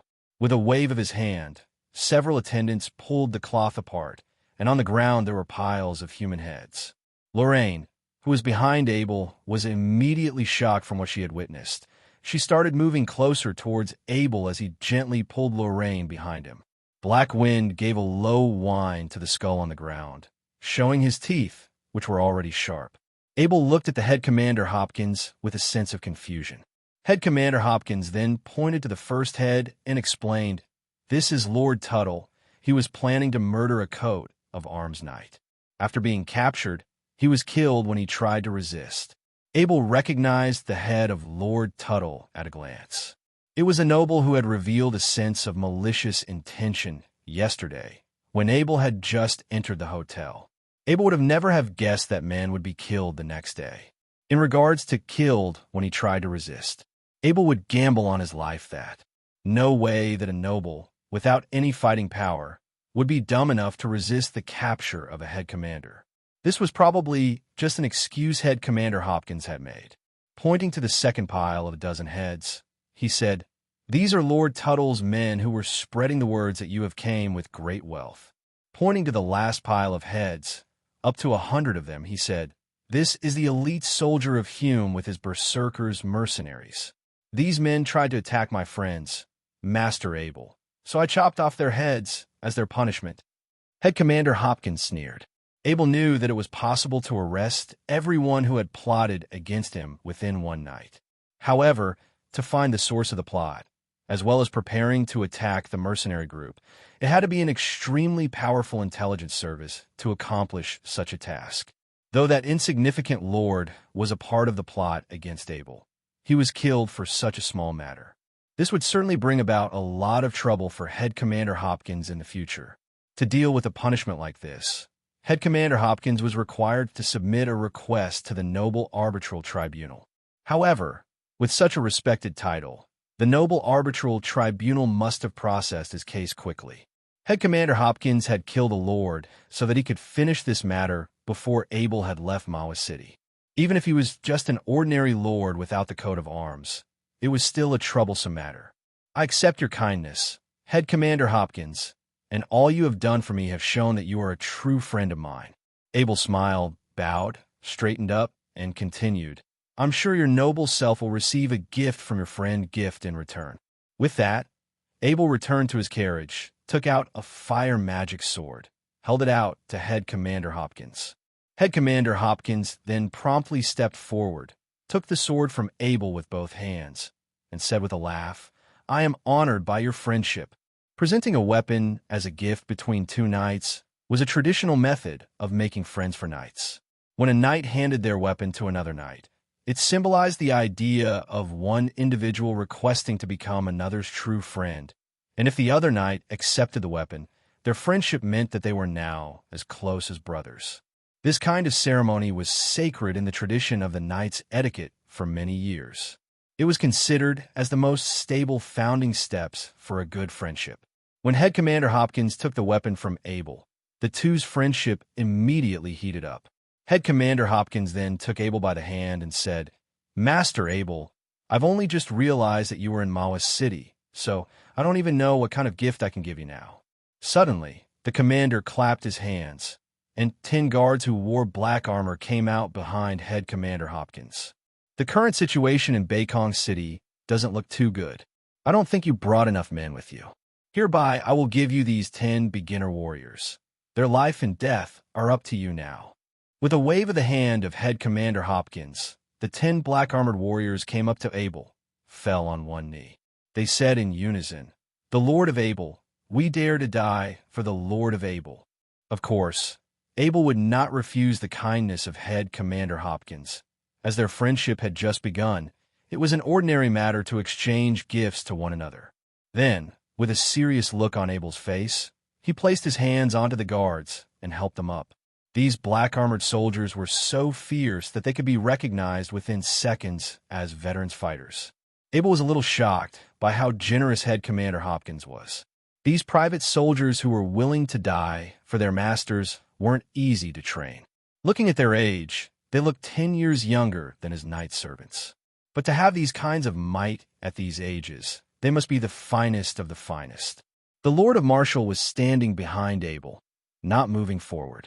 This was because the Lord of Martial was far too off in terms of his status with Head Commander Hopkins, so he was only able to admire Abel, with a smile that filled up his face. When Abel's team of carriage left Mawa's city, all of the mercenaries let out a sigh of relief. Due to Abel's presence, the entire city had been at war. Mercenaries speaking to one another had to be aware of others hearing them. Especially for the mercenaries who were tracking for Abel's locations. They had disappeared overnight in Mawa City. The rest of their journey was quite smooth, with a carriage team of more than 30 beginner soldiers, as well as the coat of arms on the front of the Lord of Martial's Super Bowl carriage that effectively prevented the attack of some greedy bastards. After 12 days, the team of carriages finally reached its destination, Beikong City, the capital of the Duchy of Carmel. Abel had never imagined a city would be so gigantic, with a wall that was more than 50 meters high, walls that made all attackers despair. Every 100 meters had a cylindrical fortification that was connected to the wall when the carriage approached the city. He realized that all of the walls are built with large boulders and were assembled. Moreover, there were barely any visible cracks with the stones and rocks. Only the walls were able to impress Abel immensely. The city gate outside Beikong City was bustling with noises. There were many vendors in the stands, as well as people lining up to enter the city. For the nobles, there was a passage that allowed them to enter directly. As they entered, there was a small group of guards who carefully inspected at the Lord of Martial's coat of arms and documents. Of course, these actions were done by the 2 stewards, as the guards wouldn't allow a noble to handle these small matters. After some formality, the convoy entered the famous city of which Abel had heard for so long. Led by the Lord of Martial's bull carriage, Abel sat in the carriage with the window opened as he looked around the city curiously. As the team of carriage entered the city, the look of the huge streets immediately attracted the attention of Abel. The ground was paved with the same materials used by the walls of the city. Furthermore, the road was so large that it allowed 8-horse carriages to pass by. There were no vendors and stands like the ones he saw outside the city. Both sides of the street were filled with shops with a uniformed layout, and every one of them was packed with people. It was such a flourishing city. The walls of white stone, along with the roofs of red tiles, formed the unique style of the city. What surprised Abel most was the sanitation. Almost every city he visited in the past, big or small, had the same problem, bad sanitation. But Beikong City felt clean and tidy. There was zero garbage on the floor, which was a breath of fresh air compared to other cities. The carriage team moved along slowly. It turned out that a carriage that was considered super luxurious in Harvest City or Mawa City was just normal here. Almost every noble carriage here was extremely luxurious. Since they had arrived, Abel had already seen several carriages embedded with gold, silver, and precious stones passing by him. The Lord of Marshals made a turn at the front and entered another street. The Abel's carriage followed. As soon as his carriage entered the other street, a cool breeze blew upon Abel. He examined his surroundings. The street he was on now neatly laid out with small red concrete blocks. The entire ground of the street was filled with red, with tall copper buckets placed on each side. This street could fit up to 6 carriages, and it was entirely shaded with trees. As soon as the carriage team entered the street, Abel realized there was a group of guards. When they saw the coat of arms on the Lord of Marshal's bull carriage, they motioned for the bull carriage to pass through. On both sides of the red-colored street, among the trees, there was a visible house with a courtyard. There was also a white wall with a red roof, but the walls and columns of each courtyard were carved with various patterns, making the entire street full of wealth, with a noble artistic atmosphere. The Lord of Marshal's cart stopped ahead of them. Abel slowed to a halt. The Lord of Marshal was already standing by the side of the road, waiting for them, as Abel and Lorraine stepped off the carriage with the black wind on him. Abel, this is the Triumph Boulevard. This was where you had gotten the courtyard from Prince Wyatt. I've already sent people over to collect this courtyard, as well as the manor house outside the Beikong city, said Lord Marshal, with great pleasure. Only then did Abel remember that this was the 1,000 yard where the dead Prince Wyatt had bought his skill of 120 magic swords with. The manor house outside of Beikong City was the compensation for Prince Wyatt's attack on the Lord of Marshal. Uncle Marshal, it's a great environment, said Abel, looking around. Of course, this is the best street in Beikong City. The other side of the street leads to the royal palace. Only nobles live here, Lord Marshal said proudly, as if it were a great honor to have such a yard here. Lorraine liked it very much too, as her smile was blossoming, but slowly it seemed to grow sad again. Abel saw Lorraine's expression. He patted her on the head and asked softly, "Lorraine, don't you like it here?" "No, I like it here. It reminds me of my home," Lorraine said in a soft voice. Lord Marshal heard from the side and said, "This was built in the style of the elves. It was the day of the Holy Birth." The nobles marveled at the Lord of Marshal as he walked on Triumph Boulevard. The golden bull armor in his body reflected the rays from the blazing sun. Golden shimmer surrounded his body. Even the fur of this warhorse down below was painted a gold color. Abel's warhorse closely followed behind one of the Lord of Marshal. Behind them was the steward, riding on their old horses. Today was the day of glory for the Lord of Marshal. Although it was also Abel's, he tried to focus on something even bigger than status. His title did not matter. Blacksmith Master or Young Intermediate Knight had already given Abel more than enough status he desired among all duchies. The imperial palace was not as luxurious as Abel had imagined. It also had white walls with a red roof. The only thing that sent a sense of impose was its gigantic structure. Under the guidance of the royal servants, the Lord of Marshal and Abel entered the center of Duchy of Carmel, the place where the most power was concentrated. The moment they passed the front gate of the imperial palace, a long path made with white stone appeared in front of their eyes. There were 12 statues of different knights on the path. Ken softly said to Abel, "These are the statues of all the knights who were responsible for founding the country back in the days. The third is the ancestor of the Harry family." The path directly led to the discussion hall of the imperial palace, the place where the Lord awarding ceremony was going to take place. When the Lord of Marshal and Abel had arrived, some ennui was already there, and the nobles had already begun to enter slowly. The discussion hall was night and day compared to the outside of the imperial palace. The hall was extremely luxurious. The moment when Abel had entered, he felt like he had been attacked by a golden shimmer. All the walls and the pattern engraved pillars were surrounded by gold color. The crystal light dangling in midair was also gold. Even the fire inside the light was shining in gold. The ceiling was around 30 meters high, and it was covered with a massive painting depicting the battles between the gods and the evil spirits. The floor was made with a dark gold color material. It was polished until it looked like a mirror. One could clearly see their own reflection if you looked directly towards it. All of these just further intensified the gold shimmer of the hall. The Lord of Marshall's golden bull armor blended in perfectly with the surrounding environment, and he might as well be a statue. "Marshall, why don't you come to visit the family?" said a handsome old man who had a similar manner with the Lord of Marshall walk towards them. From his blunt way of speaking, it showed that he was not only someone that knows the Lord of Marshall, but someone who is very close to him. "Father," said the Lord of Marshall. His expression sent shock to Abel. Every time when the Lord of Marshall mentioned his family in Beikong City, he would often call them old bastards.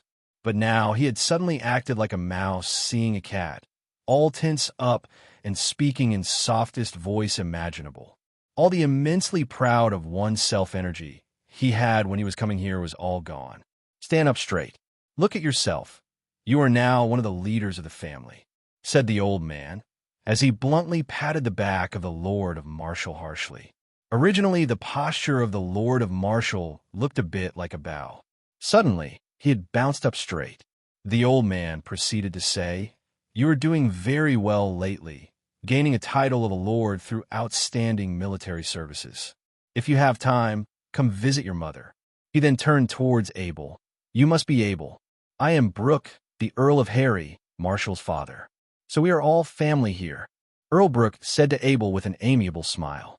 If someone else was looking at this, they would have guessed that Abel was his actual son, and the Lord of Marshall was a stranger.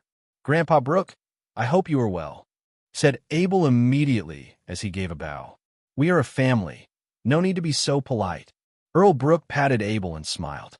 Earl Brooke turned his gaze around the hall. There were not many nobles who had arrived. They all seemed to be talking softly about something, so nobody was paying attention to their direction. He then turned to head back the Lord of Marshall and said, "You are just as impetuous as your younger self. How can you arrive at Beikong City at this time?" "Father, what happened?" The Lord of Marshall seemed confused. Earl Brooks did not explain much. He only directly said to the Lord of Marshall, after the ceremony had finished, "Do not stay too long in Beikong City." Abel looked at the serious expression of Earl Brooke. He could help but sense that something major must have taken place in Beikong City lately.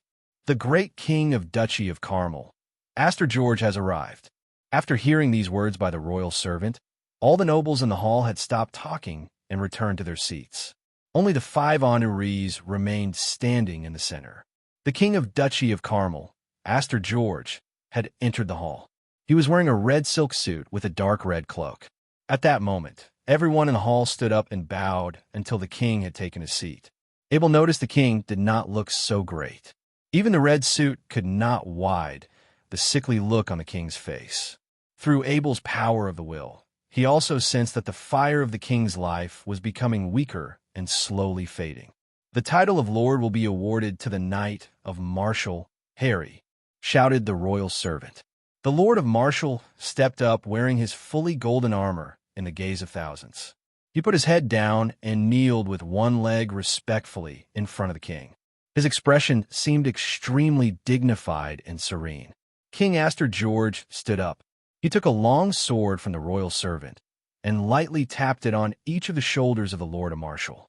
He then said, "The Lord of Marshall, you had now woken up from a bad dream and fight for the higher ideal." The Lord of Marshall lifted up his head and shouted, "I will give you my loyalty." To the Lord of Marshall was one of the most important, holy, and dignified moments in his life. However, the Lord's awarding process was far shorter than the Lord of Marshall had imagined. Only a few words by the king, a few taps on the shoulder by a long sword, and the entire process was completed.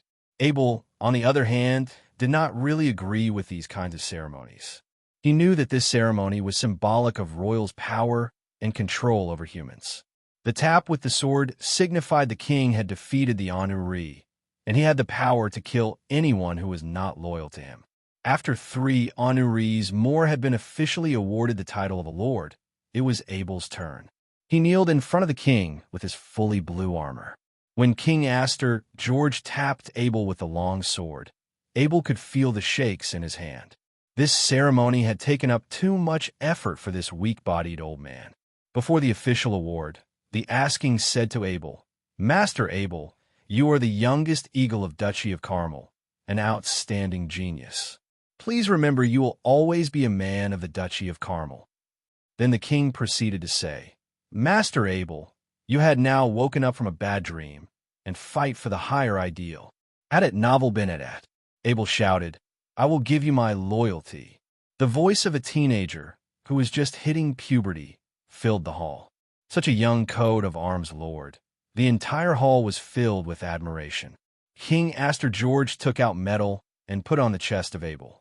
The metal was etched with a golden Chinese dragon with a black background. This coat of arms was designed by Abel and made by the imperial palace. No matter which word he was in, Abel would always he was the descendant of the dragon. That's why he decided to put a Chinese 5-clawed dragon on his coat of arms. When Abel and the Lord of Marshall left the imperial palace, the originally clear sky was suddenly filled with dark clouds. When they returned to Triumph Boulevard, thunder had already begun to roar. A strike of lightning slashed the sky. Abel's power of the will at the time felt very chaotic. He had a vague sense that something bad was going to happen in this city. Abel located where White Cloud was with his heart. It was flying in the sky around 10 miles from Beikong City. It would only take a very short time for White Cloud to reach where Abel was. Abel's worries had slightly settled. There wouldn't be a problem if he was to retreat. He only worried that someone might find out about White Cloud's existence. Abel had doubled down on the defense. He ordered the 20 night servants and 10 black armor warriors to patrol around the hotel until he could set his mind to rest and go back to his room. Thunderstorm washed upon Beikong City throughout the night. It was like the city was crying out in anguish as a depressing atmosphere surrounds the city. "Abel, get ready. You'll come with me to the Harry family," the Lord of Marshall said to Abel during breakfast. "Uncle Marshall, what is Grandpa Brooks like?" "I didn't prepare any gifts," said Abel, feeling a bit embarrassed. Abel had already decided on the gift for the Harry family. He saw Earl Brooks yesterday, and today he would officially meet him, so of course, Abel would prepare a gift. He likes anything expensive. Of course, you can also give him a bottle of wine. "He loves wine," said the Lord of Marshall, curled his lips. Abel suddenly had an idea. He turned towards Lorraine and said, "Lorraine, you can stay here by yourself. I have a feeling that something will happen in Beikong City the next 2 days, so no matter what, you have to stay here. Don't leave this house." "Okay." Lorraine nodded her head with honesty. Although she doesn't know what was happening, she also sensed the depression in this city. After breakfast, Abel called Steward Ken to lead him to the wine cellar. He picked 3 of the best wines and went back to his room. This was the first time Abel had combined an ordinary, everyday object, so he did not feel too confident. Wine was a type of liquid, so in theory, he could also combine it. His finger lightly tapped the Horadric Cube shadow on his right arm. Just like that, the Horadric Cube had appeared in front of him in thin air. He put the 3 bottles of wine to the Horadric Cube. After they showed up in each of the slots, Abel lightly pressed the combine button. The 3 bottles of wine disappeared in a flash. In the top left corner of the Horadric Cube appeared a crystal glass. Abel held the crystal glass in his hand. Inside was filled with blood like wine, and somehow it seemed like it was glowing in red beams of light. Abel gently opened the lid and sniffed the aroma of the wine. Even as a person who was not too fond of wine, he couldn't help but salivate. Abel closed the bottle. Initially, he was thinking of using a brand new wine bottle to package this wine, but now he has changed his mind. The crystal glass seemed to be the perfect match for such a beautiful wine. The Harry family was located in the east of Beikong City. It was a huge garden-style courtyard, surrounded by white walls and a red roof.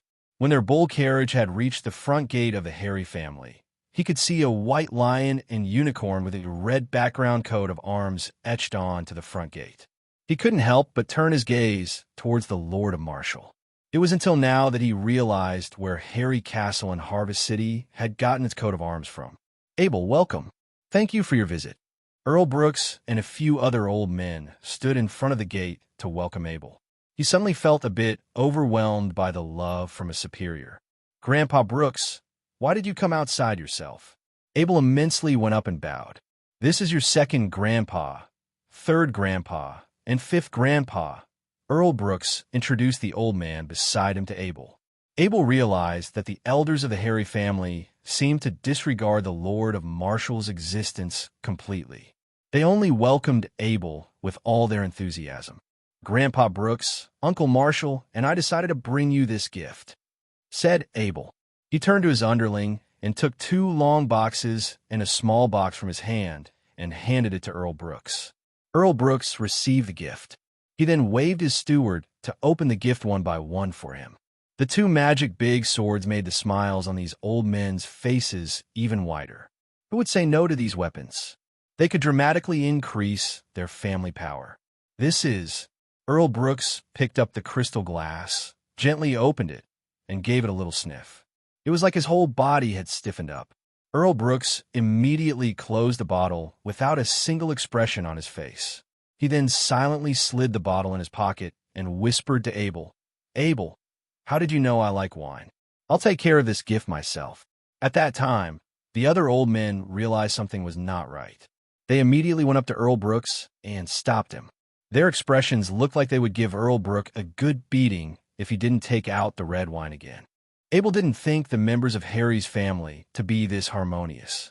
They all seemed good intent, and there were not any plotted fights or schemes against each other. Abel also finally realized that the Lord of Marshall's status in the family was like. They entered the living room, and it was until now Earl Brooks had spoken to the Lord of Marshall. He said, "Didn't I told you to leave early? It was not easy to get to Beikong City. I wanted to visit you and your mother," said the Lord of Marshall softly. "Great timing. You can't even leave if you want to leave now," said Lord Brooks with a sigh. "Why?" said the Lord of Marshall and Abel at the same time. Abel and the Lord of Marshall did not have any source of news in Beikong City, so they have no idea what was going on. "The king was in critical condition," said Earl Brooks in a deep, depressing tone. "After the Lord awarding ceremony yesterday, the Majesty suddenly fainted. At night, there was news about he was in critical condition. Now, all the gates are locked in Beikong City. Other than the noble passage, no one else could enter or leave." Abel and the Lord of Marshall exchanged gaze. They had just seen the king yesterday. Who could have guessed he would already be in critical condition after a day? "The city is in chaos. It's good that you brought these magic weapons. Now, the 2 head commanders within the family can fully display their power," said Earl Brooks. Abel did not think the situation would be this bad. Things had already escalated to the point where head commanders would need to protect their families. "We brought some knight servants along with us. They are all very experienced warriors. It seemed like one with the power of a head commander wants to give us trouble." The Lord of Marshall was very satisfied with his defense power, and Abel had the strength to slaughter an elite knight. "This should be fine. Great confidence. If things had really taken a bad turn, you could always come back to the family and hide," said Lord Brooks with a caring tone. "Where are my brothers?" said the Lord of Marshall, somewhat in an odd tone. "How could I allow them to stay in the castle under this situation? A few days ago, I had already sent them to the estate." Earl Brooks exclaimed, "As soon as I sent them away from danger, you decided to come to the danger. Didn't you see the letters I wrote to you?" At that moment, Abel realized Earl Brooks actually cared a lot. He just didn't show it. "I didn't think it would be this serious," said the Lord of Marshall. By this point, his face had become red from his father's lecture. He looked like a 40-year-old kid staring at his feet. When the few old men found a place to enjoy the red wine, Abel followed the Lord of Marshall into the backyard to see his mother. Abel had never seen the Lord of Marshall looking like a kid, crying at his mother's lap. His mother was a benevolent old lady. She lightly patted his back, gently whispered some words of encouragement to him. Abel slowly stepped back, and he didn't want to interrupt the Lord of Marshall's intimate time with his mother, who he hadn't seen in a long time. At that moment, Abel also began to miss his family. The ambition to become a wizard and open the Tome of Town Portal in the Scroll of Town Portal had been risen again. There were wizards in Beikong City. Although he didn't know where they were, Abel had already gotten the answer he wanted from the words of the Lord of Marshall. He couldn't wait anymore, especially after seeing that the Lord of Marshall could finally see his mother. Abel's homesickness had been ignited. He returned to the center of the courtyard. From time to time, he would see knights and warriors being moved. It seemed like a storm was going to strike upon the city. Adet Novel Benedet. Kill! A thunderous shout came through from Triumph Boulevard. Abel was shocked. Without informing the Lord of Marshall, he rushed towards the direction of Triumph Boulevard. Not long after he left the courtyard, he could already see the 20 knight servants holding their shields, protecting Lorraine and the 2 stewards. Some knight servants had already been lightly injured. The ground who was attacking them was led by 2 knights, with around 100 cavalry in golden armor. Black Wind seemed to be injured as well, blood gushing out from his back leg, and fresh blood dripping out from the corner of his mouth. Up to this point, Abel gave out a loud grunt. Gold combat chi unleashed from his body, as the ice magic sword which was originally on his back suddenly appeared in his right hand. He held the shield in front of the war horse in his left arm and began a charge. Since he was just visiting the Harry family, he did not wear any armor. He only brought the shield and the big sword just in case. Now, they had come in handy. During his journey, he had drunk 200 bottles of Master's Essence condensing potion. His combat chi was almost entirely gold color, and his strength had almost doubled. A knight! Defense! Shouted the cavalry in golden armor after they heard a voice shouted from their back, and the sound of horse hoof rushing towards them. The Royal Guard are doing their business. Don't interfere if you don't want any trouble. The cavalry in golden armor shouted again. Attack your enemy's weakness with your strength. His ancestors' words made a lot of sense. Abel was well aware of his weaknesses and his strengths. His immense physical power was his strength, while his weaknesses were his lack of experience in terms of knight training. It's the divine combat chi, cried 2 of the 2 knights with a horrified emotion. Regular cavalry didn't know what the power of golden combat chi was, but these royal knights must have heard about it. The knights then decided to utilize the golden armor cavalry to defend against Abel's charge. Hence, the 2 knights quickly looked at each other and backed away their horses. Knights charging on the horse. Abel shouted again. A wave of combat chi shot out from his body and rushed towards his warhorse. The speed of the warhorse suddenly doubled. The deformed combat chi of Abel increased the knights charging on the horse technique from 50% acceleration to 100%. The warhorse looked like it had disappeared during the process of acceleration. Soon it had appeared in front of the cavalry with golden armor. Abel ruthlessly struck his sword on their bodies. No matter how tough their golden armors were, the extreme force of Abel's strike was like a knife slashing a balloon, blasting the body of that cavalry into pieces. Abel appeared out of the smoke like the god of death. His power of the will was fully unleashed. He could see his surroundings extremely clearly. Abel then struck again horizontally. 2 cavalry in golden armor had been hit with pieces of human organ from the blast of Abel's first strike. They had been hit so hard that their defense was fully exposed, and before they even had time to react, Abel had already cut their waist in half. As Abel's warhorse stepped over the 2 dead bodies, he was met with another cavalry in golden armor. This time, Abel had already slowed down. The cavalry had a fast reaction, and he quickly took out the long rifle on his hands and stabbed towards Abel with a scream. Abel was alerted through his power of will, and his body reacted naturally. With a little incline, the long spear went under Abel's left armpit, and it was trapped by Abel's squeezed with his armpit. Abel then held his ice magic sword high above and screamed, "To behead!" At the moment when the body of the beheaded cavalry fell, Abel kicked forward with his left foot from the saddle. The corpses kicked towards the rear of another cavalry. He was then knocked off his horse. Afterward, Abel's warhorse continued to speed forward and harshly stepped on top of the fallen cavalry, penetrating his ribs and entered his chest. As Abel was losing his speed on the horse, he was surrounded by more golden armored cavalry. Abel then surged his combat chi once again. The blue flash from the magic ice sword suddenly turned into a gold color.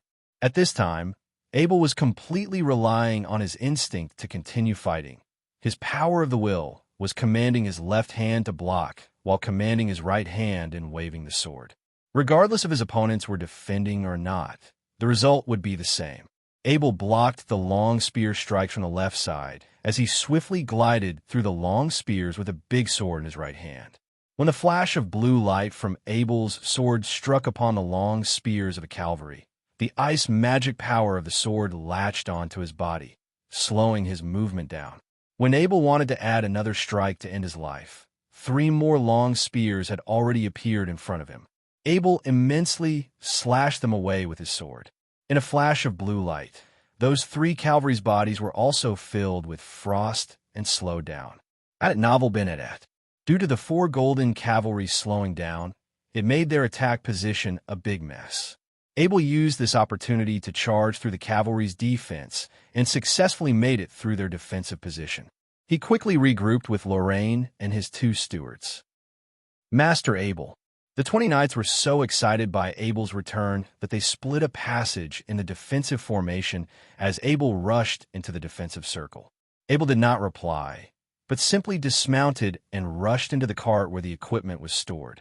He promptly took out Harry's bow, and with a look of reverence in his face, drew arrows to his bow, fired arrows, and continued to draw arrows to his bow. As Abel continued rapidly firing at the cavalry, more and more cavalry were shot down off their horses. Defensive position. A succession of arrows fell on the cavalry, causing the cavalry to cry out in terror and get into their position rapidly. Soon the group of cavalry had formed their battle formation in front of Abel. The ordinary golden armor cavalry had their shield in front of them in their formation, defending from all directions with 2 knights were in the middle. At this moment, the Lord of Martial arrived, followed by the 10 black-armored warriors. When the 2 knights in the line of defense saw the Lord of Martial, they quickly took a flare out of their arms, lit it quickly, and threw it into the air. Royal Cavalry, how dare you all attack the noble's coat of arms without any specific reasoning? Yelled the Lord of Martial with a gloomy emotion. I've been ordered to take them back for investigation, and if they resist, they'll face the wrath of the royal family. Shouted the royal knight in the line of the troops. Abel, however, no longer cared about what had happened before. Instead, he took the opportunity and told his 2 stewards beside him, "Help me put on my armor." Abel shook off the flesh of those he killed from his body.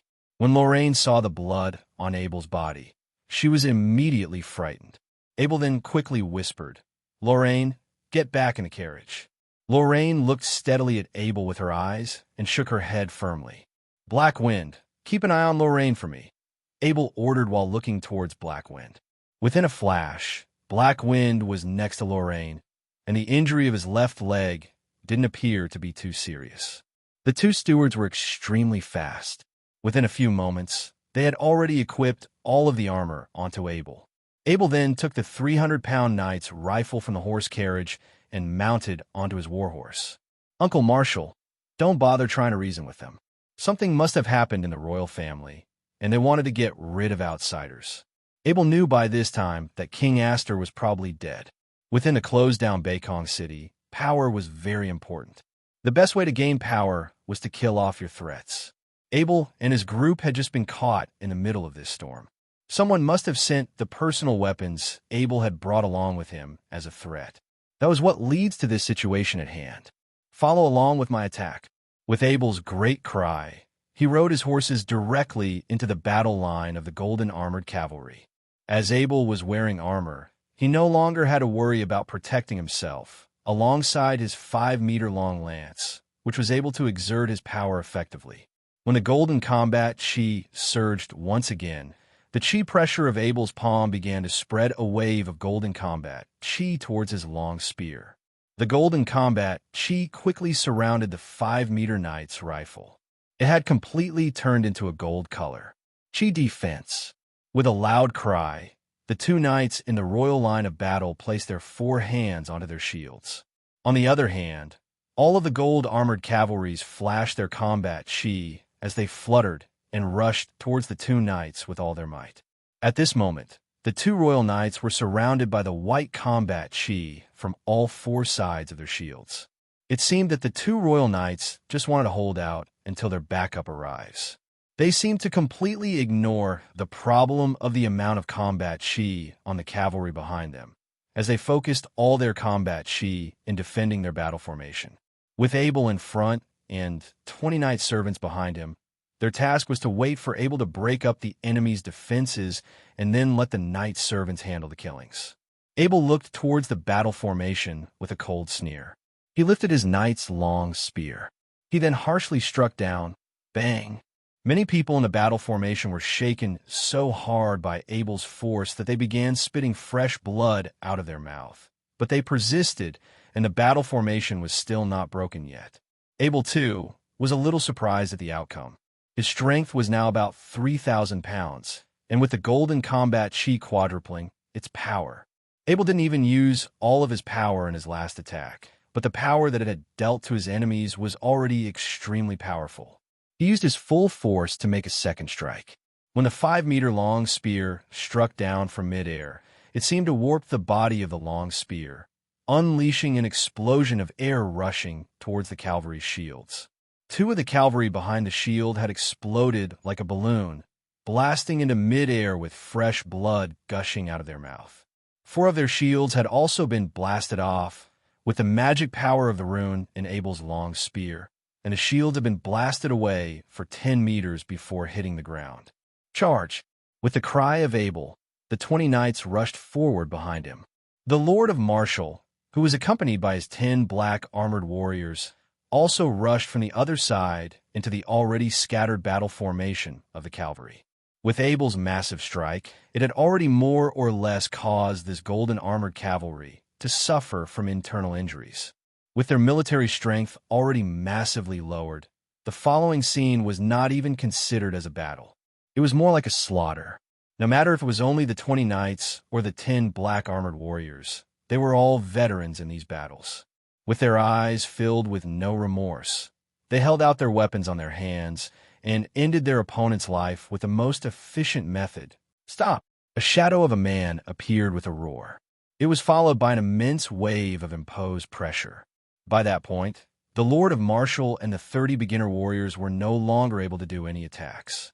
They could only stay on their spot, directly counteract this immense wave of imposed pressure. It's a head commander! Abel's eyes began to flash. These kinds of imposed pressure could do nothing to him physically or spiritually. Although he could not unleash any imposed pressure, his power of the will was miles ahead of that commander in front of him. Therefore, imposed pressure could only excite his power of the will even more. Had it novel been at? The commander got all his enemies under his control. As he looked at the situation at hand with satisfaction, he suddenly felt a strong breeze of wind coming from above his head. Before his soul even had time to react, a knight's long spear had already appeared upon the top of his head. Ah! The commander shouted. The body of the commander was surrounded by a layer of white combat chi, forming a combat chi armor. Dong! The knight's long spear struck upon the combat chi armor. Although combat chi armor had been blown off from the head commander, the massive force of the long spear had also been counteracted.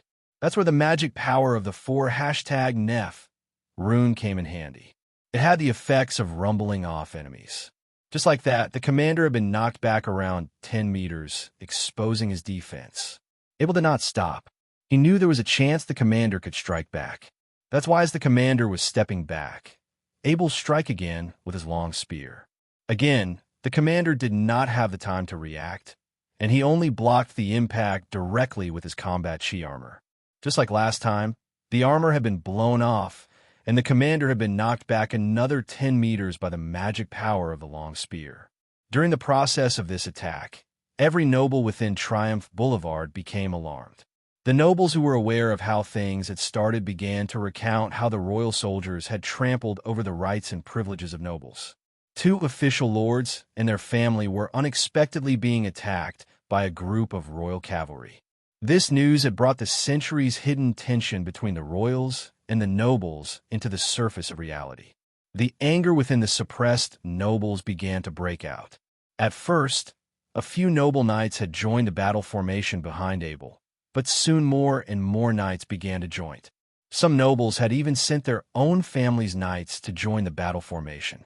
The commander had already been struck 3 times by Abel. The joints in his body were burning in pain, and his muscles began to twitch.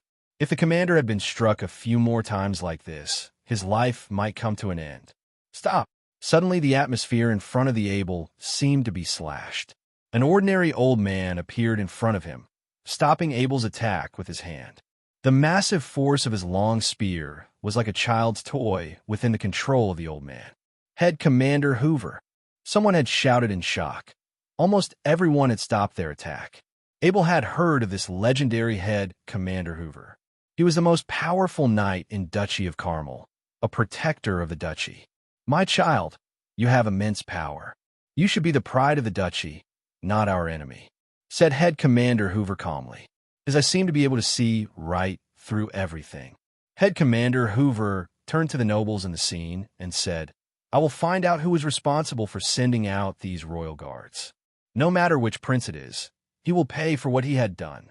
In regards to you, my child, Master Hoover from the Blacksmith Union says hello to you, said Head Commander Hoover as he bowed to Abel. You are a blacksmith, Master? Abel quickly bowed back as he proceeded to say, Master Abel from the Blacksmith Union says hello to you. Haha, I had heard that recently Duchy of Carmel had a new master that has potential to be one of the great blacksmith masters. I always wanted to see you, but as you know, I can't leave this city, said Head Commander Hoover. He still sounded calm as ever. When he was talking or Abel, they sounded like good friends. From now on, you will be protected by the Blacksmith Union and me in this city. No one would have the guts to disturb you anymore. Head Commander Hoover promised with a smile. Afterward, Head Commander Hoover had vanished into thin air in front of Abel. What had Head Commander Hoover said to you just then? The Lord of Marshall stepped up and asked Abel curiosity. Didn't you hear? Abel remembered the Lord of Marshall was standing right by his side. There was no way he could not hear what Head Commander Hoover had said. I could only see his mouth move. I did not hear a thing. The Lord of Marshall replied. Abel couldn't help but admire how powerful Head Commander Hoover was. He could not just appear and disappear out of thin air, but he could also speak without others hearing what he had said. As soon as I saw the commander appeared, I immediately called my friends. It seems like they will be disappointed, mumbled the Lord of Marshall as he put the cracked metal in his hand into his chest pocket. One by one, the nobles began to leave after they heard the promise by Head Commander Hoover. Abel had also taken off his armor. He was covered in blood and ready to go back to his courtyard to take a shower. At that moment, a young man wearing a cloth gown appeared in front of him. Marshall, you're still alive? Am I late? Said the young man with a smile to the Lord of Marshall. My God, Sam, it's you. How come you still look so young after all these years?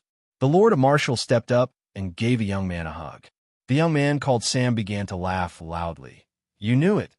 That's why I'm so busy every day. What happened? Why did you call me in such a hurry? Sam looked around to the dead cavalry in gold armor at the scene. He then said with a smile, It looks like a big battle took place here. The Lord of Marshall replied, A commander had just appeared. I'm afraid I can't fight him off, so I called you. You're lucky. I've been in Beikong City for all these years, but still rarely see a commander roaming around. Where's he now? Sam doesn't seem to be scared of the commander. He only seemed to be teasing his friend.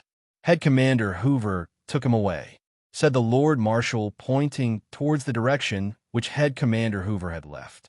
Head Commander Hoover? It seemed like that royal bastard must be in big trouble. That's what you get for always stirring things up, said Sam with ease. Abel, come here. This is my adopted son, Abel.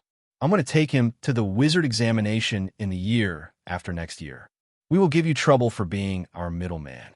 The Lord of Marshall held Abel and introduced him to Sam. Abel was a bit shocked to see the young man in front of him. This friend of the Lord of Marshall looked way too different from him.